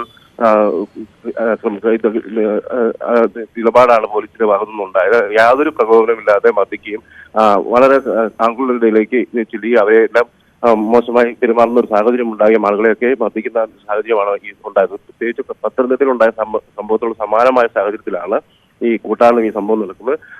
ആളുകൾ യാതൊരു പ്രകോപനവും ഉണ്ടാക്കാതെ നിൽക്കുകയായിരുന്നു. അവർ കൃത്യമായി ഒരു ന്യൂ ഇയർ ആഘോഷത്തിന്റെ ഭാഗമായുള്ള ചില പടക്കം പൊട്ടിക്കൽ പോലുള്ള ആഘോഷ പരിപാടികളൊക്കെ ഉണ്ടായിരുന്നെങ്കിൽ പോലും ഈ കൂടെ നിന്ന ആളുകൾ എല്ലാവരും മൊത്തത്തിൽ നിന്നില്ല. അവിടെ യുവാക്കൾ പടക്കം പൊട്ടിക്കുന്ന സാഹചര്യമൊക്കെ ഉണ്ടെങ്കിൽ പോലും ഈ മുരളീധരൻ അടക്കമുള്ള ഓട്ടോ ഡ്രൈവർമാരടക്കമുള്ള സാധാരണക്കാരായ ആൾക്കാർ ഇതൊക്കെ വീക്ഷിച്ചുകൊണ്ട് അവിടെ നിൽക്കുന്ന ഒരു സാഹചര്യം മാത്രമാണ് ഉണ്ടായിരുന്നത്. എന്നാൽ ഇത് ചോദ്യം ചെയ്ത് ഇവിടേക്ക് വന്ന CI മർദ്ദിക്കുന്ന സാഹചര്യമാണ് ഉണ്ടായത്. ശ്രീജ, ന്യൂ ഇയർ ആഘോഷത്തിനിടെയാണ് ഇടുക്കി കൂട്ടാർ സ്വദേശിയായ മുരളീധരന് മർദ്ദനമേറ്റത്. ഓട്ടോ ഡ്രൈവറുടെ മുഖത്ത് പ്രത്യേകിച്ച് ഒരു കാരണവുമില്ലാതെ ഈ ഉയർന്ന ഉദ്യോഗസ്ഥൻ മുഖത്തടിക്കുകയായിരുന്നു. അതിൻ്റെ ദൃശ്യങ്ങളാണിപ്പോൾ പുറത്തു വരുന്നത്.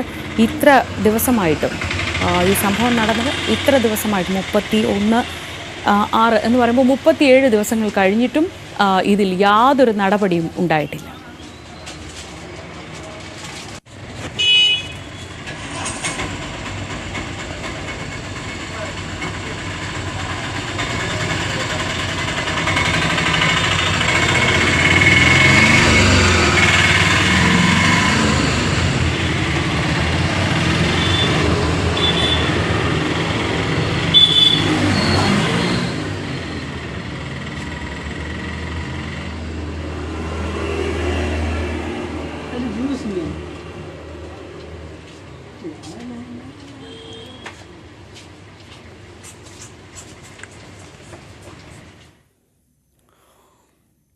കോഴിക്കോട് മെഡിക്കൽ കോളേജിൽ നിന്ന് വളരെ പ്രധാനപ്പെട്ട മറ്റൊരു വാർത്ത വരുന്നു.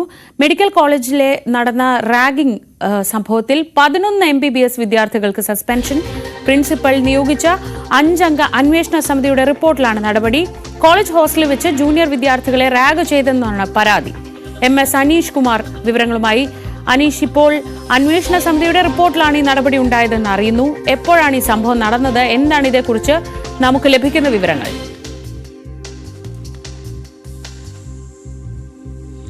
ശ്രീജ, ഒരു മാസം മുമ്പാണ് ഈ സംഭവം നടന്നിരിക്കുന്നത്. ഒന്നാം വർഷ വിദ്യാർത്ഥികളാണ്, അതായത് കോഴിക്കോട് ജില്ലയുടെ പുറത്തു നിന്നും കോഴിക്കോട് എത്തി ഹോസ്റ്റലിൽ താമസിക്കുന്ന ഒന്നാം വർഷ MBBS വിദ്യാർത്ഥികളാണ് കോളേജ് പ്രിൻസിപ്പൾക്ക് പരാതി നൽകിയത്. ഈ പ്രിൻസിപ്പൽ ഒരു 5 അംഗ സമിതി ഈ വിഷയവുമായി ബന്ധപ്പെട്ട വിശദമായ അന്വേഷണത്തിന് നിയോഗിക്കുകയായിരുന്നു. ഈ അന്വേഷണ സമിതി നടത്തിയ പരിശോധനയിൽ ഇത്തരത്തിൽ റാഗിംഗ് നടന്നിട്ടുണ്ടെന്ന് കണ്ടെത്തുകയായിരുന്നു. കോളേജിൽ ഹോസ്റ്റലിൽ വെച്ചാണ് ഈ ജൂനിയർ വിദ്യാർത്ഥികളെ 2ാം വർഷ വിദ്യാർത്ഥികൾ റാഗ് ചെയ്തതെന്നാണ് കണ്ടെത്തലിൽ ഉള്ളത്. ഈ മാനസികമായും ശാരീരികമായുമുള്ള പീഡനങ്ങൾ ഈ 2ാം വർഷ വിദ്യാർത്ഥികളുടെ ഭാഗത്തു നിന്നും 1ാം വർഷ വിദ്യാർത്ഥികൾക്ക് നേരെ ഉണ്ടായി എന്നാണ് ഈ സമിതി കണ്ടെത്തിയിരിക്കുന്നത്. എന്തായാലും ഈ അന്വേഷണ റിപ്പോർട്ടിന്റെ അടിസ്ഥാനത്തിൽ തുടർ നടപടികൾക്കായി മെഡിക്കൽ കോളേജ് പോലീസിന് കൈമാറി. റാഗിംഗ് നിരോധന നിയമപ്രകാരം അത്തരത്തിലാണ് നടപടിക്രമങ്ങൾ. ആദ്യം തന്നെ വിദ്യാഭ്യാസ സ്ഥാപനത്തിൽ ഒരു ആഭ്യന്തര അന്വേഷണ സമിതി ഇതേക്കുറിച്ച് അന്വേഷണം നടക്കുകയും പിന്നീട് കുറ്റം നടന്നു എന്ന് കണ്ടെത്തിയാൽ അത് പോലീസിന് കൈമാറുകയും ചെയ്യണം. എന്തായാലും ഇന്ന് പോലീസ് ഇക്കാര്യത്തിൽ തുടർ നടപടികൾ കൈക്കൊള്ളുമെന്നാണ് മനസ്സിലാക്കാൻ കഴിയുന്നത്. ഇതുമായി ബന്ധപ്പെട്ട് 11 MBBS വിദ്യാർത്ഥികളെ ഇതിനകം സസ്പെൻഡ് ചെയ്തിട്ടുമുണ്ട്. ശ്രീജ, അനീഷാണ് വിവരങ്ങൾ നൽകിയത്. കോഴിക്കോട് നിന്ന് ജൂനിയർ വിദ്യാർത്ഥികളെ റാഗ് ചെയ്തെന്ന കേസിലാണ് ഇപ്പോൾ 11 MBBS വിദ്യാർത്ഥികൾക്ക് സസ്പെൻഷൻ, കോളേജ് അധികൃതർ സസ്പെൻഷൻ നൽകിയിട്ടുള്ളത്. മറ്റു വാർത്തകളിലേക്ക് വരാം ഇടവേളയ്ക്ക് ശേഷം.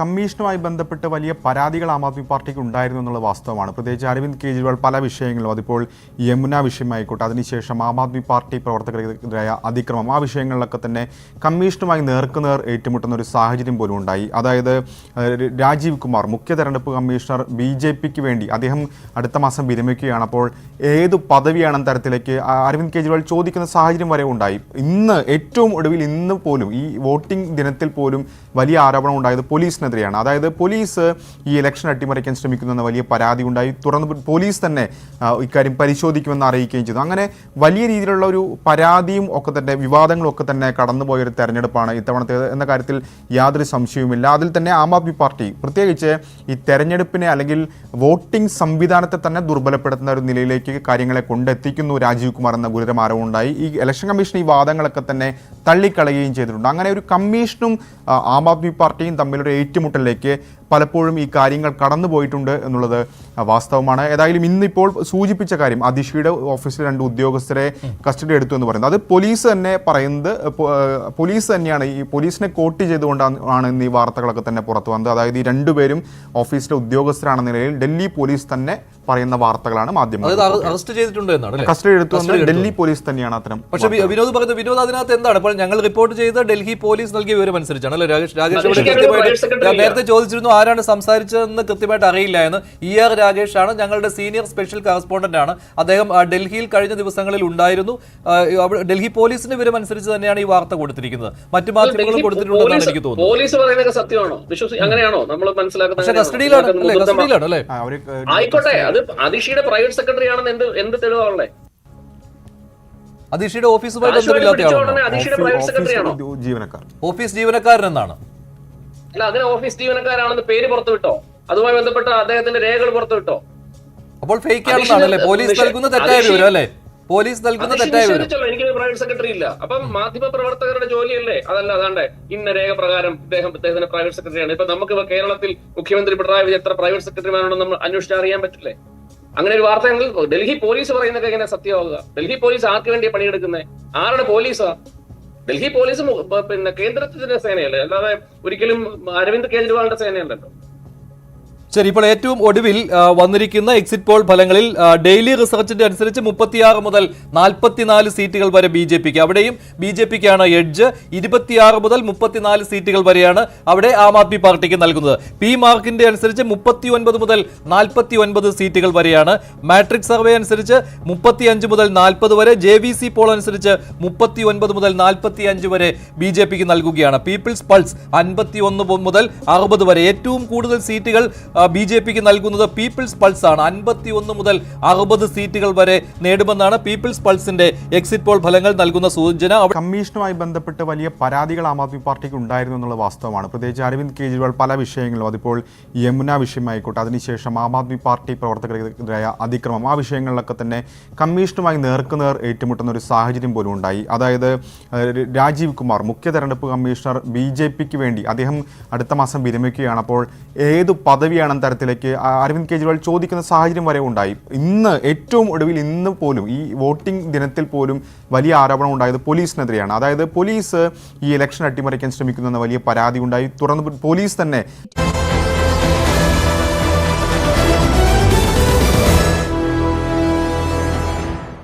രാവിലെയിലേക്ക് വീണ്ടും സ്വാഗതം. നമ്മൾ മറ്റു വാർത്തകൾ കൂടി നോക്കുകയാണ്. നവീൻ ബാബുവിന്റെ മരണത്തിൽ CBI അന്വേഷണം ആവശ്യപ്പെട്ട് നൽകിയ അപ്പീൽ ഹൈക്കോടതിയുടെ ഡിവിഷൻ ബെഞ്ച് ഇന്ന് പരിഗണിക്കും. CBI അന്വേഷണം വേണ്ടെന്ന ഹൈക്കോടതി സിംഗിൾ ബെഞ്ച് വിധിക്കെതിരെ നവീൻ ബാബുവിന്റെ ഭാര്യ K. മഞ്ജുഷ നൽകിയ അപ്പീലാണ് ഡിവിഷൻ ബെഞ്ചിന്റെ പരിഗണനയിലുള്ളത്.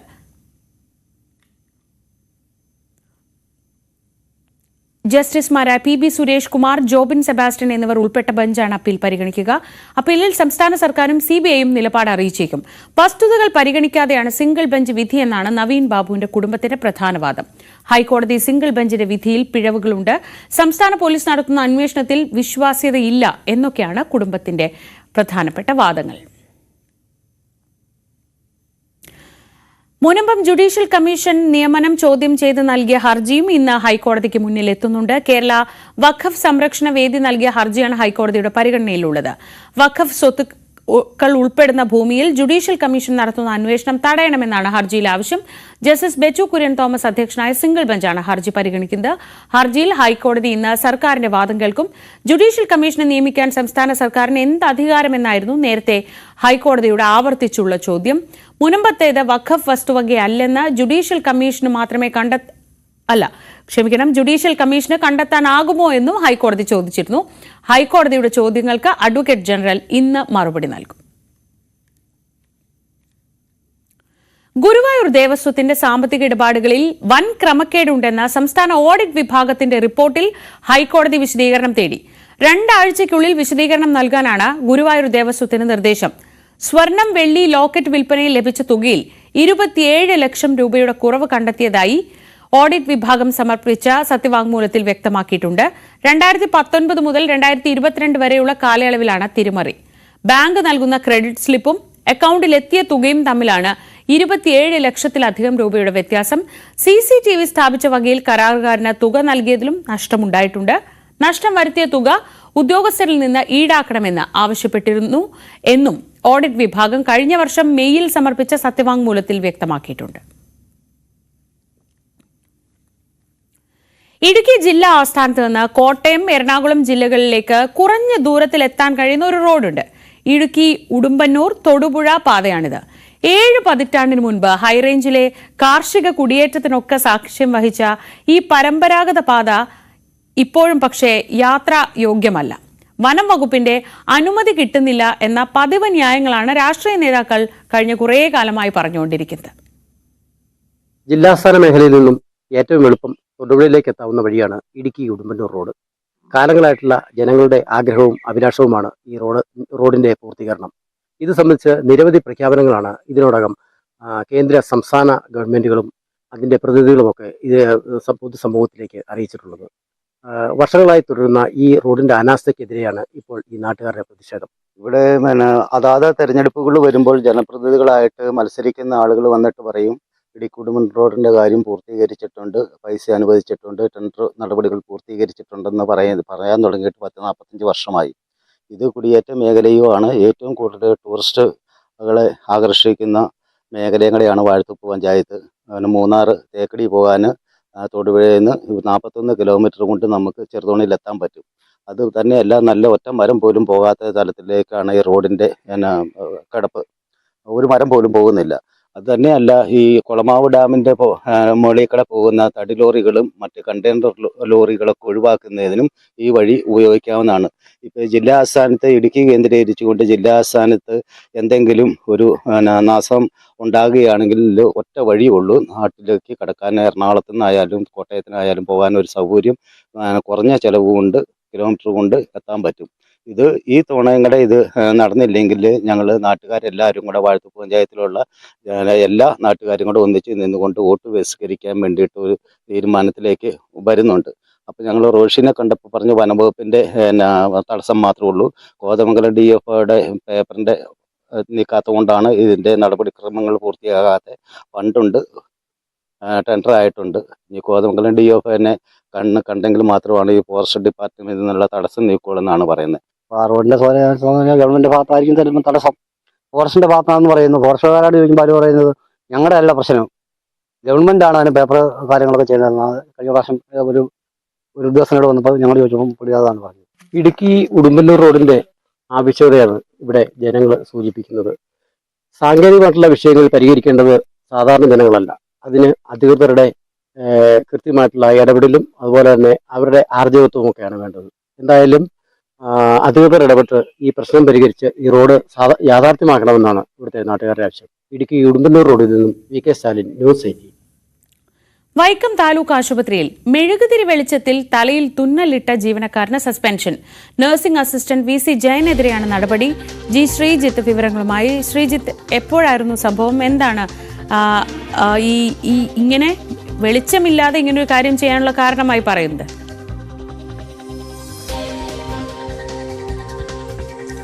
ഏതാണ്ട് 4 ദിവസം മുൻപാണ് ഈ സംഭവം ഉണ്ടാകുന്നത്. ഇതിന്റെ ദൃശ്യങ്ങളടക്കം പുറത്തു വന്നതാണ്. ഒരു ചെറിയ കുട്ടിക്ക് ഈ മെഴുകുതിരി വെളിച്ചത്തിൽ തലയിൽ തുന്നലിട്ട സംഭവത്തെക്കുറിച്ച് രക്ഷിതാവ് ചോദിക്കുമ്പോൾ ഇവിടെ ജനറേറ്റർ അധിക സമയത്തേക്ക് പോകുമ്പോൾ, ഈ കറണ്ട് അധിക സമയം പോകുമ്പോൾ ജനറേറ്റർ ഇട്ടാൽ ഡീസൽ ചെലവ് കൂടുതലാണ് എന്ന മറുപടിയാണ് ഇയാൾ പറയുന്നത്.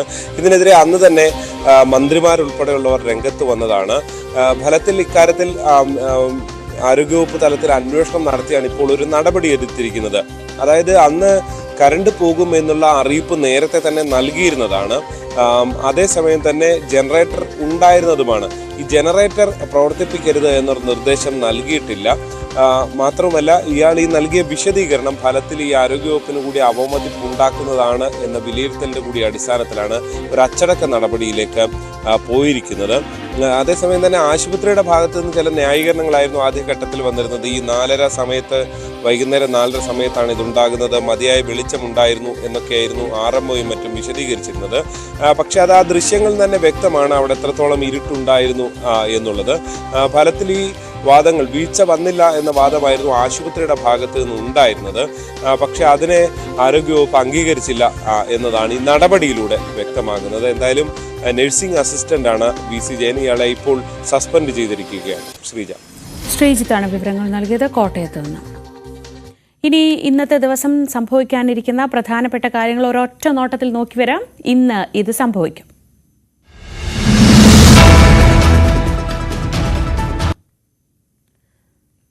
പാതി വിലയ്ക്ക് ഇലക്ട്രിക് സ്കൂട്ടർ നൽകാമെന്ന് വാഗ്ദാനം ചെയ്ത് കോടികൾ തട്ടിയ സംഭവത്തിൽ അനന്തകൃഷ്ണനെ കസ്റ്റഡിയിൽ വാങ്ങാൻ ഇന്ന് പോലീസ് അപേക്ഷ നൽകും. അനന്തകൃഷ്ണനെതിരെ പുതിയ പരാതികൾ ഉയരുന്നുണ്ട്. അതിനിടെ അനന്തുവിന്റെ ബാങ്ക് അക്കൗണ്ടുകൾ പരിശോധിക്കാനും തീരുമാനിച്ചു. സംഭവവുമായി ബന്ധപ്പെട്ട് പേര് ഉയർന്നു കേട്ട BJP നേതാവ് AN രാധാകൃഷ്ണൻ ഇന്ന് മാധ്യമങ്ങളെ കാണും.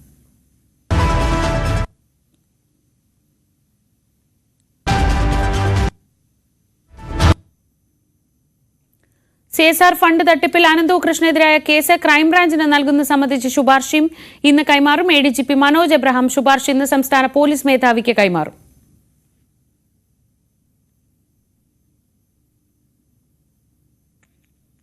മുനമ്പം ജുഡീഷ്യൽ കമ്മീഷൻ നിയമനം ചോദ്യം ചെയ്ത് നൽകിയ ഹർജി ഹൈക്കോടതി ഇന്ന് പരിഗണിക്കും. കേരള വഖഫ് സംരക്ഷണ വേദി നൽകിയ ഹർജിയാണ് ഹൈക്കോടതിയുടെ പരിഗണനയിലുള്ളത്. വഖഫ് സ്വത്തുക്കൾ ഉൾപ്പെടുന്ന ഭൂമിയിൽ ജുഡീഷ്യൽ കമ്മീഷൻ നടത്തുന്ന അന്വേഷണം തടയണമെന്നാണ് ഹർജിയിലെ ആവശ്യം. ഇന്ന് ഹൈക്കോടതി സർക്കാരിന്റെ വാദം കേൾക്കും. നവീൻ ബാബുവിന്റെ മരണത്തിൽ CBI അന്വേഷണം ആവശ്യപ്പെട്ട് നൽകിയ അപ്പീൽ ഹൈക്കോടതി ഡിവിഷൻ ബെഞ്ചിൽ നിന്നാണ് പരിഗണിക്കുന്നത്. CBI അന്വേഷണം വേണ്ടെന്ന ഹൈക്കോടതി സിംഗിൾ ബെഞ്ച് വിധിക്കെതിരെ നവീൻ ബാബുവിന്റെ ഭാര്യ K. മഞ്ജുഷ നൽകിയ അപ്പീലാണ് ഡിവിഷൻ ബെഞ്ചിന്റെ പരിഗണനയിലുള്ളത്.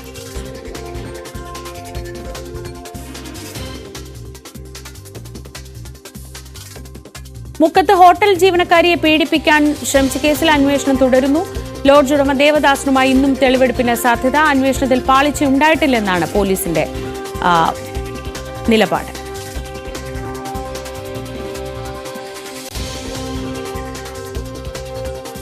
കേരള സർവകലാശാല ആസ്ഥാനത്തെ SFIയുടെ പ്രതിഷേധം ഇന്നും തുടരും. SFIയുടെ നേതൃത്വത്തിൽ സർവകലാശാല ആസ്ഥാനത്തേക്ക് ഇന്നും മാർച്ച് നടത്തും. ഇന്നലെ സംഘർഷത്തിനിടെ SFIയുടെ സമരപന്തൽ പോലീസ് പൊളിച്ചു നീക്കിയിരുന്നു. VC മോഹൻ കുന്നുമ്മലിനെ മോഹൻ ഭഗവതിനോട് ഉപമിച്ച് SFI ബാനർ ഉയർത്തിയതോടെയാണ് പ്രശ്നങ്ങൾ തുടങ്ങിയത്.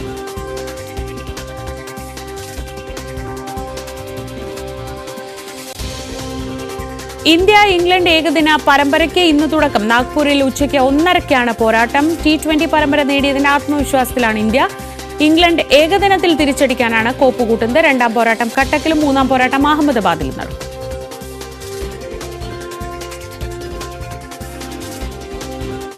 ജാഗ്രത.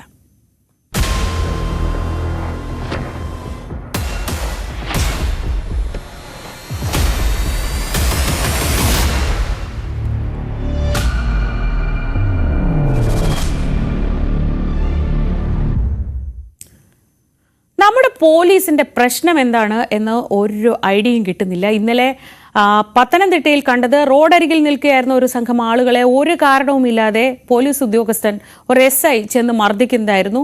എന്തായാലും ആ സംഭവത്തിൽ FIR ഒക്കെ ഇട്ടതിന് പിന്നാലെയാണ് മറ്റൊരു വാർത്ത വരുന്നത്. അത് മുഖത്തടിച്ച CIക്കെതിരെ ഓട്ടോ ഡ്രൈവർ പരാതി നൽകിയിട്ടും DYSP യാതൊരു നടപടിയും എടുക്കുന്നില്ല എന്നതാണ്. ഇടുക്കി കൂട്ടാർ സ്വദേശിയായ മുരളീധരനാണ് പരാതി നൽകിയത്.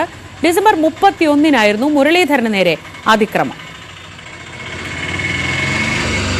പ്രിൻസ് ജെയിംസ് വിവരങ്ങളുമായി. പ്രിൻസ്, ഈ ദൃശ്യങ്ങൾ ഇപ്പോൾ അല്പസമയം മുൻപ് നമ്മൾ കണ്ടു.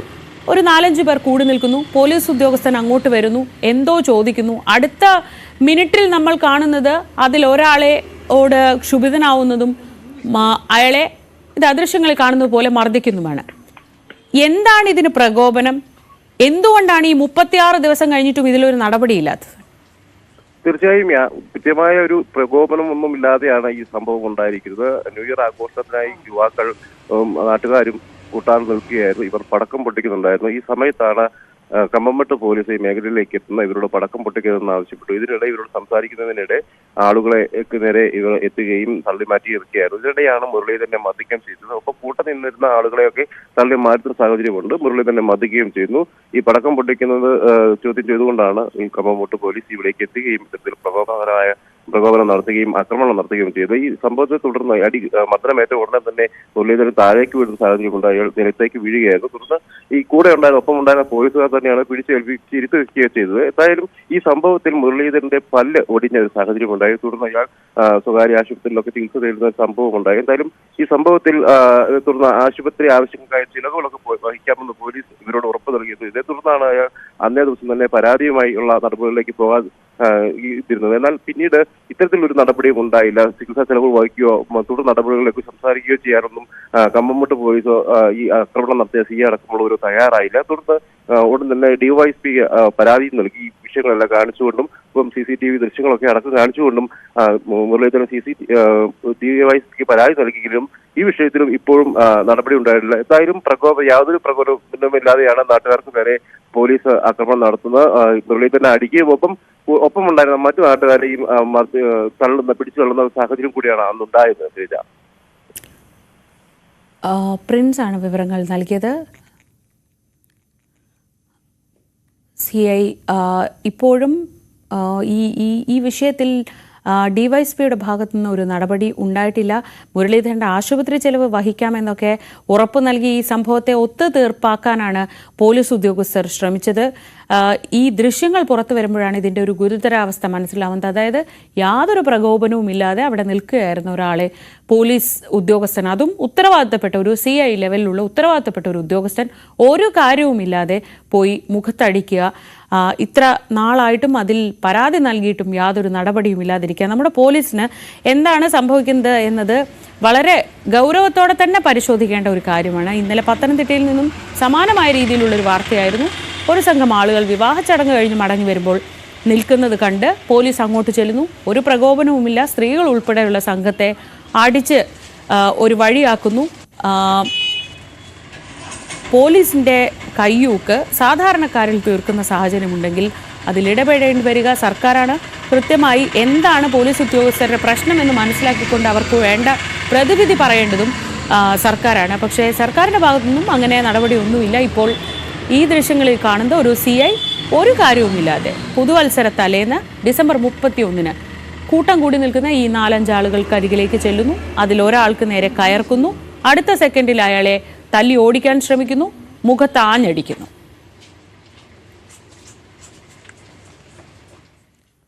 ഈ മർദ്ദനത്തിനിരയായ മുരളീധരൻ്റെ പ്രതികരണത്തിന് നമ്മൾ ശ്രമിക്കുന്നുണ്ട്. അത് കിട്ടുന്ന മുറയ്ക്ക് നമുക്ക് അദ്ദേഹവുമായി സംസാരിക്കാം. ഇനി മറ്റു വാർത്തകളിലേക്ക് വന്നാൽ നെയ്യാറ്റിൻകരയിൽ വെള്ളറടയിൽ മകൻ അച്ഛനെ വെട്ടിക്കൊന്നു. 70 വയസ്സുള്ള ജോസാണ് കൊല്ലപ്പെട്ടത്. മകൻ പ്രജിൻ ജോസ് വെള്ളറട പോലീസിൽ കീഴടങ്ങി. അരുൺ മോഹൻ വിവരങ്ങളുമായി. അരുൺ, നെയ്യാറ്റിൻകരയിലുള്ള വാർത്തകളൊക്കെ ഒന്ന് തീർന്നു എന്ന് കരുതിയതാണ്. അപ്പോൾ ഇതാ ഒരു 70 വയസ്സുകാരനെ മകൻ വെട്ടിക്കൊന്നു എന്ന വാർത്ത വരുന്നു. അതും നല്ല വിദ്യാഭ്യാസമൊക്കെയുള്ള ഒരു ചെറുപ്പക്കാരൻ. എന്തായിരുന്നു ഇയാളുടെ പ്രകോപനം? ശ്രീജ ആദ്യം പങ്കുവച്ചതാണ് സത്യം. ഓരോ ദിവസവും നെയ്യാറ്റിൻകരയിൽ ഇത്തരം ഞെട്ടിപ്പിക്കുന്ന വാർത്തകൾ തന്നെയാണ് നമുക്ക് പങ്കുവയ്ക്കാനുള്ളത്. ഇന്ന് നമുക്ക് ഈ പറയുന്ന പോലെ അച്ഛനെ മകൻ വെട്ടിക്കുന്ന ഒരു ഞെട്ടിക്കുന്ന വാർത്തയാണ് നമുക്ക് ഇന്നലെ രാത്രി പുറംലോകം അറിയുന്നത്. ഈ നേരത്തെ പറഞ്ഞതുപോലെ വെള്ളറട കിളിയൂർ ചരുവിള വീട്ടിൽ ജോസ് എന്ന 70-കാരനാണ്, വ്യാപാരിയാണ്. അദ്ദേഹത്തെയാണ് മകൻ പ്രജിൻ എന്ന 28-കാരൻ വെട്ടിക്കൊലപ്പെടുത്തിയത്. നമുക്ക് മനസ്സിലാക്കാൻ കഴിഞ്ഞത് ഇദ്ദേഹത്തിന് അതിന് സ്വാതന്ത്ര്യം നൽകുന്നില്ല എന്നുള്ള ഒരു കാരണത്താൽ, വീട്ടിൽ സ്വാതന്ത്ര്യം ലഭിക്കുന്നില്ല എന്ന കാരണത്താൽ ആണ് ചെയ്തതെന്ന് പറഞ്ഞാണ് ഇദ്ദേഹം വെള്ളറട സ്റ്റേഷനിൽ മുന്നിൽ ഹാജരായത്. പക്ഷേ നമുക്ക് മറ്റൊരു കാര്യം മനസ്സിലാക്കാൻ കഴിയുന്നത് ഇദ്ദേഹം ചൈനയിലെ വുഹാനിലെ MBBS പഠനം നടത്തി വരികയായിരുന്നു. ഈ പറയുന്ന കൊറോണ സമയത്ത് പഠനം മുടങ്ങി നാട്ടിലെത്തി. അതേസമയം ഈ സമയം വരെ അദ്ദേഹത്തിന് സർട്ടിഫിക്കറ്റ് കിട്ടാത്തതിലുള്ള മാനസിക സംഘർഷത്തിലായിരുന്നു.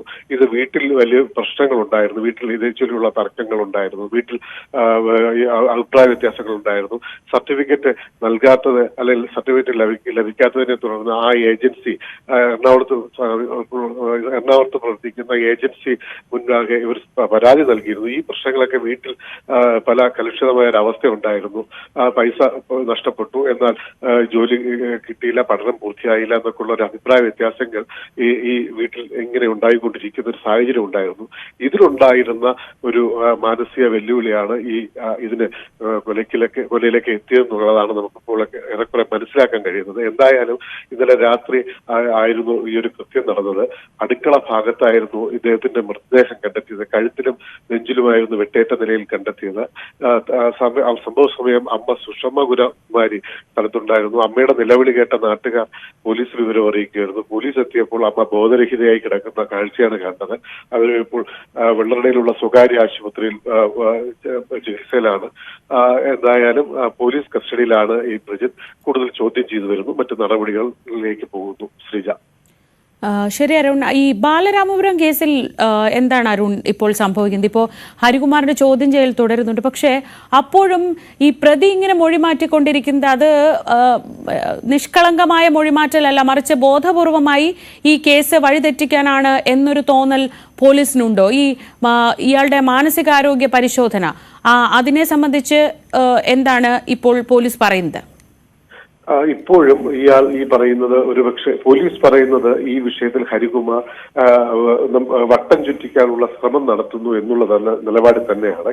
അയാൾ കളിക്കുന്ന നാടകമാണെന്നുള്ള ഒരു ഉറച്ച വിശ്വാസമുണ്ട്. പക്ഷേ പോലീസിന് അത് ആരോഗ്യ വിദഗ്ധരിൽ നിന്ന് അതിന്റെ ഒരു വ്യക്തമായ ഒരു മറുപടി അല്ലെങ്കിൽ വ്യക്തമായ ഒരു ഉറപ്പ് നൽകിയാൽ മാത്രമേ മറ്റു കേസിന്റെ അന്വേഷണവുമായി മുന്നോട്ട് പോകാൻ കഴിയുന്നുള്ളൊരു സാഹചര്യമാണ്. എന്തായാലും ഇയാൾ ആരുടെ വിദഗ്ധ ഉപദേശം ലഭിച്ചുകൊണ്ട് ഈ പറയുന്ന മൊഴിമാറ്റം ഉൾപ്പെടെയുള്ള, കാരണം ആദ്യ ദിവസങ്ങളിൽ ചോദ്യം ചെയ്ത ഒരു മനോഭാവമല്ല ഇപ്പോൾ ഹരികുമാറിന് വന്നിട്ടുള്ളത്. ഹരികുമാറിന് വിദഗ്ധമായ ഉപദേശവും ഇതിന്റെ ഭാഗത്ത് നിന്ന് ആരും ലഭിച്ചിട്ടുണ്ടോ അല്ല എന്നുള്ളതൊക്കെ മനസ്സിലാക്കാനുണ്ട്. എന്തായാലും ഇപ്പോഴും അദ്ദേഹത്തിന്റെ ഈ പറയുന്ന നിരീക്ഷണം അല്ലെങ്കിൽ മാനസികപരമായുള്ള നിരീക്ഷണം ഇപ്പോഴും തുടരുന്നു. അത് ആരോഗ്യ വിദഗ്ധരായ അതിന്റെ പരിശോധനകൾ നടന്നു വരുന്നുണ്ട്. അതേസമയം ഇന്നലെ ഈ പറയുന്ന ഹരികുമാറിന്റെ സഹോദരി കുട്ടിയുടെ മാതാവിനെ പോലീസിന്റെ കസ്റ്റഡിയിൽ കസ്റ്റഡിയിൽ വാങ്ങിയിട്ടുണ്ടായിരുന്നു. അവർ ഈ കൊലപാതക കേസിൽ അവരല്ല അറസ്റ്റിലായതെങ്കിലും അവരെ ഇപ്പോൾ സാമ്പത്തിക കുറ്റത്തില് സാമ്പത്തിക തിരിമറി കുറ്റത്തിലും ഈ പറയുന്ന ജോലി തട്ടിപ്പിലുമൊക്കെയാണ് അവരെ ഇപ്പോൾ അറസ്റ്റ് ചെയ്തെങ്കിൽ അവരെ ഇപ്പോൾ കസ്റ്റഡിയിൽ വാങ്ങിയിട്ടുണ്ട്. എന്തായാലും ഈ കുട്ടിയുടെ കൊലപാതകവുമായുള്ള അന്വേഷണവും ഇവരുടെ ഭാഗത്ത് നിന്ന് ഇതുവരെ കിട്ടിയ തെളിവുകളുടെ അടിസ്ഥാനത്തിൽ അവരെയും ചോദ്യം ചെയ്തു വരുന്നു. എന്തായാലും വരുന്ന ദിവസങ്ങളിൽ വ്യക്തമായ ഒരു നിർണായകമായ ഒരു തീരുമാനം അല്ലെങ്കിൽ നിർണായകമായ ഇതിന്റെ വസ്തുത പുറത്തു കൊണ്ടുവരാൻ കഴിയുമെന്നുള്ള ഉറച്ച വിശ്വാസത്തിലാണ് പോലീസ് നിൽക്കുന്നത്. അതേസമയം ഹരികുമാറിന്റെ ഇടയ്ക്കിടയ്ക്കുള്ള മൊഴിമാറ്റം, അതായത് തന്റെ പേര് പോലും അറിയില്ല, തന്റെ അഡ്രസ് അറിയില്ല എന്നൊക്കെ ചോദിക്കുന്ന സമയം അനുഭവം പോലീസുകാർക്ക് ഉണ്ടായി. രണ്ടാമത് ചോദിക്കുന്ന സമയത്ത് ആദ്യമൊക്കെ വ്യക്തമായി എല്ലാം പറഞ്ഞിരുന്നാൽ ജയിലിൽ പോയിട്ട് വന്നപ്പോൾ ഒരു സ്വഭാവ മാറ്റം ഉണ്ടായിട്ടുണ്ട്. അത് ഈ പറയുന്ന കേസിൽ നിന്ന് രക്ഷപ്പെടാനുള്ള ശ്രമത്തിന്റെ ഫലമാണോ എന്ന് സംശയിക്കുന്നതായും പോലീസ് പറയുന്നു. ശ്രീജ. ശരി, അരുൺ മോഹനാണ് വിവരങ്ങൾ നൽകിയത് നെയ്യാറ്റിൻകരയിൽ. നവീൻ ബാബുവിന്റെ മരണത്തിൽ CBI അന്വേഷണം ആവശ്യപ്പെട്ട് നൽകിയ അപ്പീൽ ഹൈക്കോടതി ഡിവിഷൻ ബെഞ്ച് ഇന്ന് പരിഗണിക്കും. CBI അന്വേഷണം വേണ്ടെന്ന ഹൈക്കോടതി സിംഗിൾ ബെഞ്ച് വിധിക്കെതിരെയാണ് നവീന്റെ ഭാര്യ മഞ്ജുഷ അപ്പീൽ നൽകിയത്. ഈ ഹർജിയാണ് ഇപ്പോൾ ഡിവിഷൻ ബെഞ്ചിന്റെ പരിഗണനയ്ക്ക് ഇന്ന് വരുന്നത്. നവമി ദിനേശ് വിവരങ്ങളുമായി. നവമി, ഈ വിഷയത്തിൽ അക്കമിട്ട് പറയുന്നുണ്ട് മഞ്ജുഷ. എന്തുകൊണ്ടൊക്കെയാണ് ഈ സിംഗിൾ ബെഞ്ചിന്റെ വിധിയെ അവർ അംഗീകരിക്കാത്തത്? എന്തുകൊണ്ടാണ് CBI ഇതിൽ വരേണ്ട ആവശ്യമുള്ളത് എന്ന് അവർ വിശദീകരിക്കുന്നുണ്ട്. അതൊക്കെ ഡിവിഷൻ ബെഞ്ചിനെ ബോധ്യപ്പെടുത്താൻ കഴിയുമോ എന്നതാണ് പ്രധാനപ്പെട്ട കാര്യം. ഇന്ന് എപ്പോഴാണ് ഈ കേസ് പരിഗണനയ്ക്ക് വരിക? എന്താണ് വിശദാംശങ്ങൾ?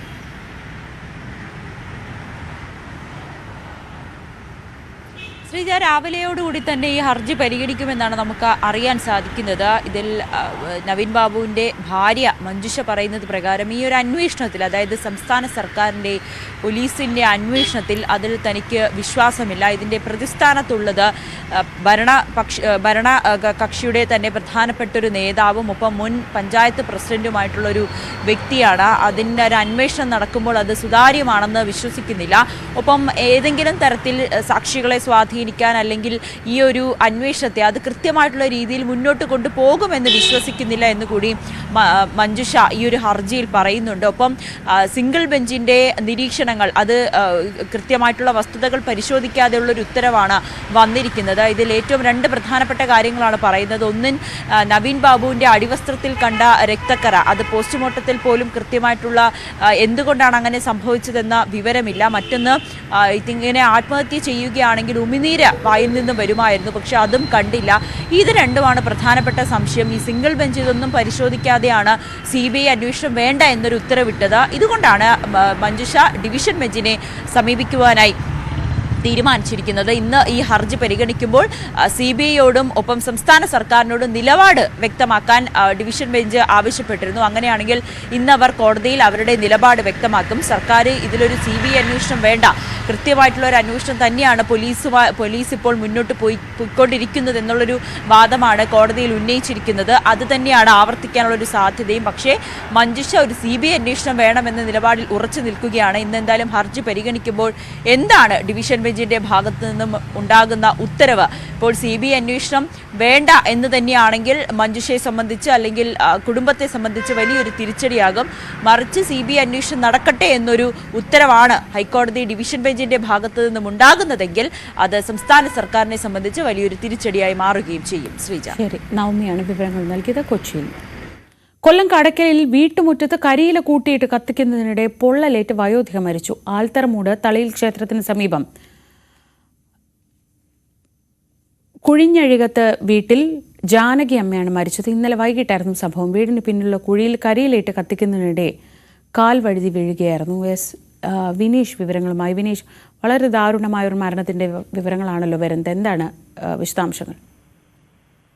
ഇത് വളരെ ദുഃഖകരമായ ഒരു വാർത്തയാണ് നമുക്കിപ്പോൾ പങ്കുവെക്കാനുള്ളത്. കഴിഞ്ഞ ദിവസമായിരുന്നു ഇത്തരത്തിലുള്ള ഒരു സംഭവം ഉണ്ടായത്. ഇത് കൊല്ലം കടക്കലിലാണ് വയോധികയ്ക്ക് അകാരണമായ ഒരു അന്ത്യം സംഭവിച്ചു എന്നുള്ളൊരു വളരെ ദുഃഖകരമായ വാർത്തയാണ് നമുക്ക് ഇപ്പോൾ പങ്കുവെക്കാനുള്ളത്.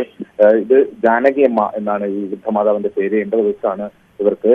ഇവർ വീടിന് സമീപത്ത് കുറച്ച് കരിയിലകളെല്ലാം തന്നെ കൂട്ടിയിട്ട് കത്തിക്കുന്നതിനിടയിലാണ് ഇത്തരത്തിലൊരു സംഭവം ഉണ്ടായത്. കാൽ വഴുതി ഇവർ അതിലേക്ക് വീഴുകയായിരുന്നു എന്നാണ് നമുക്ക് അറിയാൻ കഴിയുന്നത്.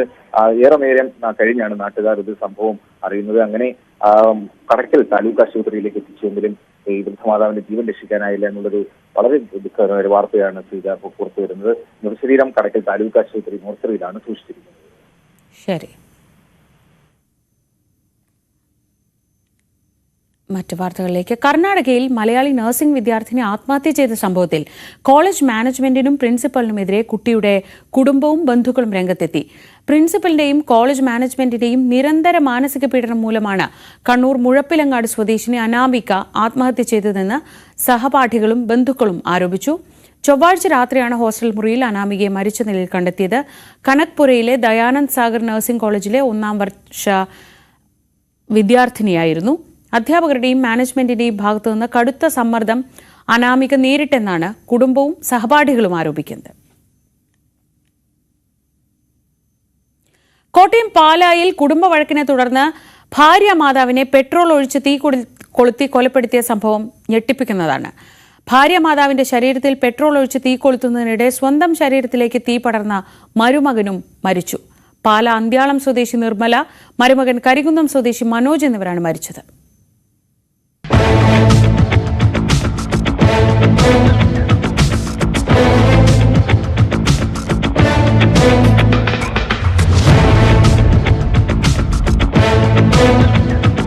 ചൊവ്വാഴ്ച രാത്രി 7:30-ക്കാണ് നാടിനെ നടുക്കിയ സംഭവം.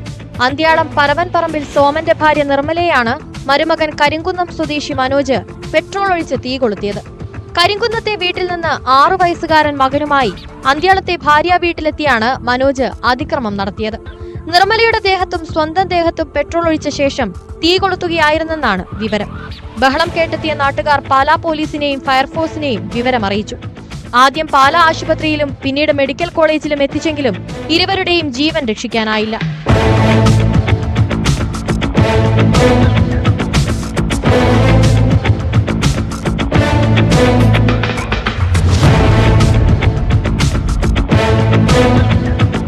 സംഭവ സമയം നിർമ്മലയുടെ ഭർത്താവ് സോമൻ പുറത്തു പോയിരുന്നു. നിർമ്മലയെ കൂടാതെ വല്യമ്മയാണ് ഈ സമയം വീട്ടിലുണ്ടായിരുന്നത്. പെട്രോളുമായാണ് മനോജ് ഇവിടെ എത്തിയത്. മനോജിനെതിരെ ഭാര്യ വീട്ടുകാർ മുൻപ് പോലീസിൽ പരാതി നൽകിയിരുന്നു. കുടുംബവഴക്ക് സംബന്ധിച്ചായിരുന്നു പരാതി. മനോജിന്റെ ഭാര്യ ജോലിക്ക് പോകുന്നത് സംബന്ധിച്ച് തർക്കവും വഴക്കുമുണ്ടായിരുന്നതായി ബന്ധുക്കൾ പറയുന്നു.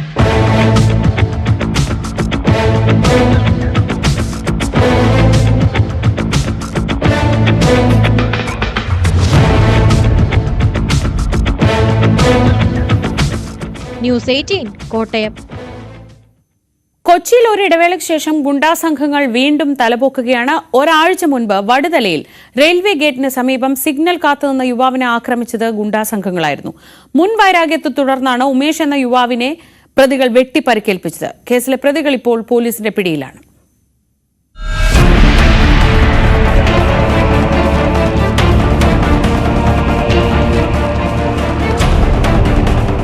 കഴിഞ്ഞ മാസം 27-നാണ് കേസിനാസ്പദമായ സംഭവം. ഉനേഷുമായി പ്രതികൾക്കുണ്ടായിരുന്ന മുൻവൈരാഗ്യമാണ് ആക്രമണത്തിന് കാരണം. വടുതല റെയിൽവേ ഗേറ്റിന് സമീപത്ത് സിഗ്നൽ കാത്തുനിന്ന യുവാവിനെ സംഘം ചേർന്ന് വെട്ടിപ്പരിക്കേൽപ്പിക്കുകയായിരുന്നു. പ്രതികളുടെ പേരിൽ മറ്റു പോലീസ് സ്റ്റേഷനുകളിലും കേസുകളുണ്ട്. പനമ്പള്ളി നഗർ ബ്യൂട്ടി പാർലർ വെടിവെപ്പ് കേസിലെ പ്രതിയാണ് പിടിയിലായ അൽത്താഫ്.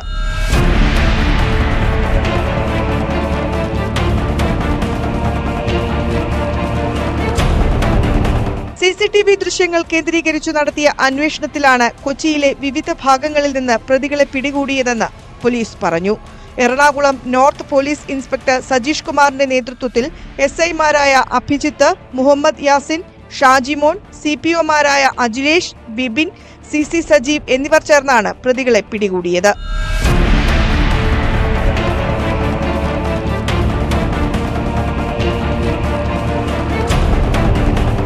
ന്യൂസ് 18 കൊച്ചി. ഇടവേളയ്ക്ക് ശേഷം മടങ്ങിയെത്താം.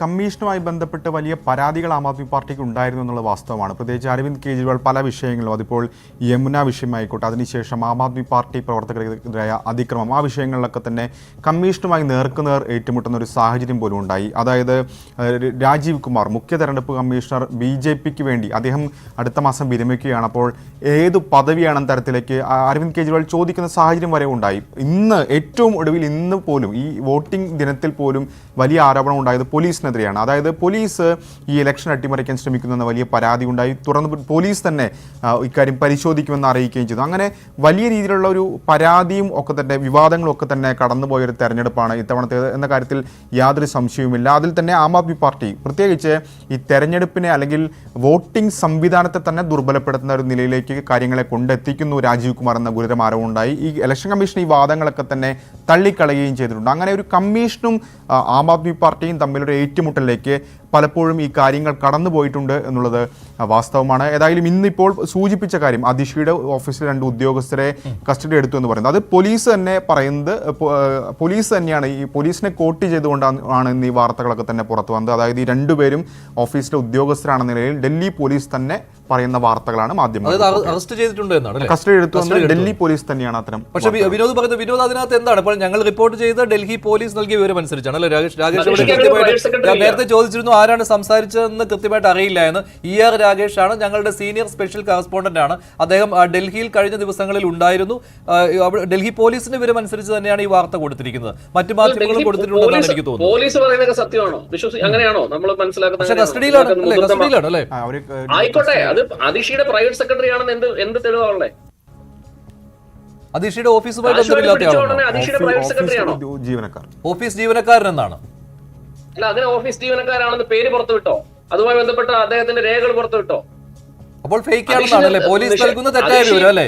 പോലീസ് നൽകുന്ന തെറ്റായ വിവരം. എനിക്ക് പ്രൈവറ്റ് സെക്രട്ടറി ഇല്ല. അപ്പം മാധ്യമ പ്രവർത്തകരുടെ ജോലിയല്ലേ അതല്ല? അതാണ്ട് ഇന്ന രേഖ പ്രകാരം അദ്ദേഹത്തിന്റെ പ്രൈവറ്റ് സെക്രട്ടറിയാണ്. ഇപ്പൊ നമുക്ക് കേരളത്തിൽ മുഖ്യമന്ത്രി പിണറായി വിജയൻ എത്ര പ്രൈവറ്റ് സെക്രട്ടറിമാരുണ്ടെന്ന് നമ്മൾ അന്വേഷിച്ചറിയാൻ പറ്റില്ലേ?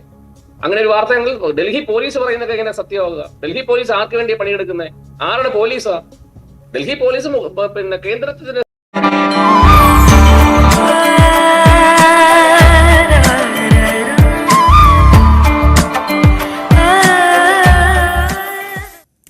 മറ്റു വാർത്തകൾ നോക്കാം. പാക് അധിനിവേശ കശ്മീരിൽ ഇന്ത്യ ശക്തമായ നിലപാട് സ്വീകരിക്കുന്ന സാഹചര്യത്തിൽ പുതിയ സമ്മർദ്ദ തന്ത്രവുമായി പാകിസ്ഥാൻ. കശ്മീർ പ്രശ്നത്തിനുള്ള ഏക പരിഹാരം സ്വയം നിർണയാവകാശം സാധ്യമാക്കലാണെന്ന് പാകിസ്ഥാൻ പ്രധാനമന്ത്രി ഷഹബാസ് ഷെരീഫ് പറഞ്ഞു. പാക് അധിനിവേശ കശ്മീരിലെ ജനങ്ങൾക്കിടയിൽ ഇന്ത്യ അനുകൂല നിലപാട് ശക്തമാവുന്ന സാഹചര്യത്തിലാണ് പാകിസ്ഥാന്റെ പുതിയ തന്ത്രങ്ങൾ. കശ്മീർ പ്രശ്നത്തിൽ ഇസ്ലാമാബാദിനും ന്യൂഡൽഹിക്കും മുന്നിലെ ഏകമാർഗം സംവാദം മാത്രമാണെന്ന് പാകിസ്ഥാൻ പ്രധാനമന്ത്രി ഷഹബാസ് ഷെരീഫ് പറഞ്ഞു. പക്ഷേ ലക്ഷ്യം പ്രശ്നപരിഹാരമല്ല എന്ന സൂചനയാണ് ഷെരീഫിന്റെ വാക്കുകളിൽ തെളിയുന്നത്. കശ്മീർ ഐക്യദാർഢ്യ ദിന പ്രത്യേക സമ്മേളനത്തെ അഭിസംബോധന ചെയ്തുകൊണ്ടുള്ള പാകിസ്ഥാൻ പ്രധാനമന്ത്രിയുടെ വാക്കുകൾ പ്രശ്നങ്ങൾ സങ്കീർണമാക്കാൻ ലക്ഷ്യമിട്ടതാണ്. കശ്മീർ ഐക്യദാർഢ്യ ദിനം എന്നത് തന്നെ പാകിസ്ഥാനിൽ കശ്മീരികൾക്ക് പിന്തുണ പ്രകടിപ്പിക്കുന്നതിനായി സംഘടിപ്പിക്കുന്ന ഒരു വാർഷിക പരിപാടിയാണ്. കശ്മീരികളുടെ അവസാന ലക്ഷ്യസ്ഥാനം പാകിസ്ഥാനാണെന്ന് POKയിലെ പാവ പ്രധാനമന്ത്രി അൻവറുൽ ഹക്കിന്റെ നിലപാട് കാര്യങ്ങൾ കൂടുതൽ വ്യക്തമാക്കുന്നു. കശ്മീർ പ്രശ്നം പരിഹരിക്കുന്നതുവരെ സമാധാനം സാധ്യമാകില്ലെന്നും അൻവറുൽ ഹക്ക് വ്യക്തമാക്കിയിട്ടുണ്ട്. കശ്മീർ ജനതയ്ക്ക് സ്വയം നിർണയാവകാശം ലഭിക്കുന്നതുവരെ പാകിസ്ഥാൻ അവർക്ക് നയതന്ത്ര രാഷ്ട്രീയ പിന്തുണ നൽകുമെന്നും പരിപാടിയിൽ ഷെരീഫ് പറഞ്ഞു. ഭാവി സ്വതന്ത്രമായി തീരുമാനിക്കാൻ കാശ്മീരികളെ അനുവദിക്കുന്നതിന് ഇന്ത്യയെ സമ്മർദ്ദത്തിലാക്കാനാണ് പാകിസ്ഥാൻ പ്രസിഡന്റ് ആസിഫ് അലി സർദാരിയും പ്രധാനമന്ത്രി ഷെരീഫും അന്താരാഷ്ട്ര സമൂഹത്തോട് ആവശ്യപ്പെടുന്നത്. ആർട്ടിക്കിൾ 370 റദ്ദാക്കിയ അപ്രതീക്ഷിത നടപടി പാകിസ്ഥാന് കനത്ത ആഘാതമായിരുന്നു. ഈ സാഹചര്യത്തിലാണ് അന്താരാഷ്ട്ര ഇടപെടലിനായി പാകിസ്ഥാൻ മുറവിളി കൂട്ടുന്നത്. News desk news 18. Kerala governor Rajendra Arlekar Mata അമൃതാനന്ദമയുമായി കൂടിക്കാഴ്ച നടത്തി. മാതാ അമൃതാനന്ദമയി മഠത്തിലെത്തിയ ഗവർണറെ സ്വാമി അമൃത സ്വരൂപാനന്ദപുരിയുടെ നേതൃത്വത്തിൽ പൊന്നാട അണിയിച്ച് സ്വീകരിച്ചു.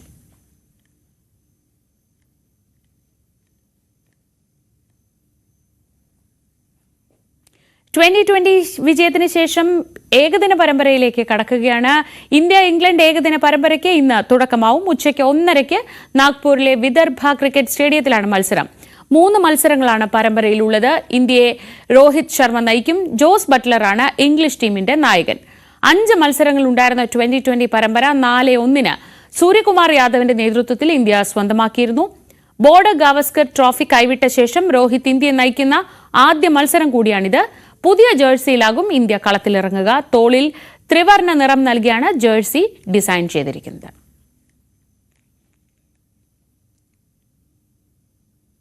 കായിക പ്രേമികൾക്ക് ഇതൊരു സ്പെഷ്യൽ ഡേ ആണ്, ഏകദിന പരമ്പര തുടങ്ങുമ്പോൾ. അപ്പോൾ അതല്ലാതെ ഇന്ന് സ്പെഷ്യൽ ഡേ ആഘോഷിക്കുന്ന കുറേ ആളുകളുണ്ട്. നമുക്ക് അവർക്കുള്ള ആശംസകൾ പറയുന്ന സമയമാണ് ഇനി. ശ്രീരംഗയുടെയും അജീഷിന്റെയും മകൻ വസുദേവിന്റെ 6ാം ജന്മദിനമാണ് ഇത്. വസുദേവിന് ആരാണെന്ന് അറിയോ ആശംസ അറിയിക്കുന്ന?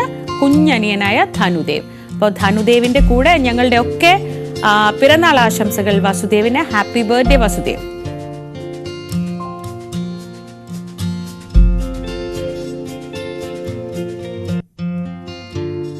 അഞ്ജുവിന്റെയും ശ്രീനിഷിന്റെയും വിവാഹ വാർഷികമാണ് ഇന്ന്.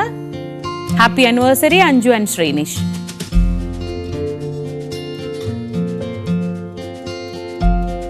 നിങ്ങളുടെയും ഇതുപോലെയുള്ള സ്പെഷ്യൽ ഡേയ്സ് നമുക്ക് ഒന്നിച്ച് ആഘോഷിക്കാം, ഞങ്ങളെ അറിയിക്കാം. ന്യൂസ് 18 സ്ക്രീനിലൂടെ സന്തോഷം എല്ലാവരുമായി പങ്കിടാം. അതിനായി ഞങ്ങൾക്ക് വാട്സപ്പ് ചെയ്യുക. വാട്സപ്പ് ചെയ്യേണ്ട format special day space name date space date phone number, ഇത്രയേ ഉള്ളൂ. നമ്പർ 9346975748.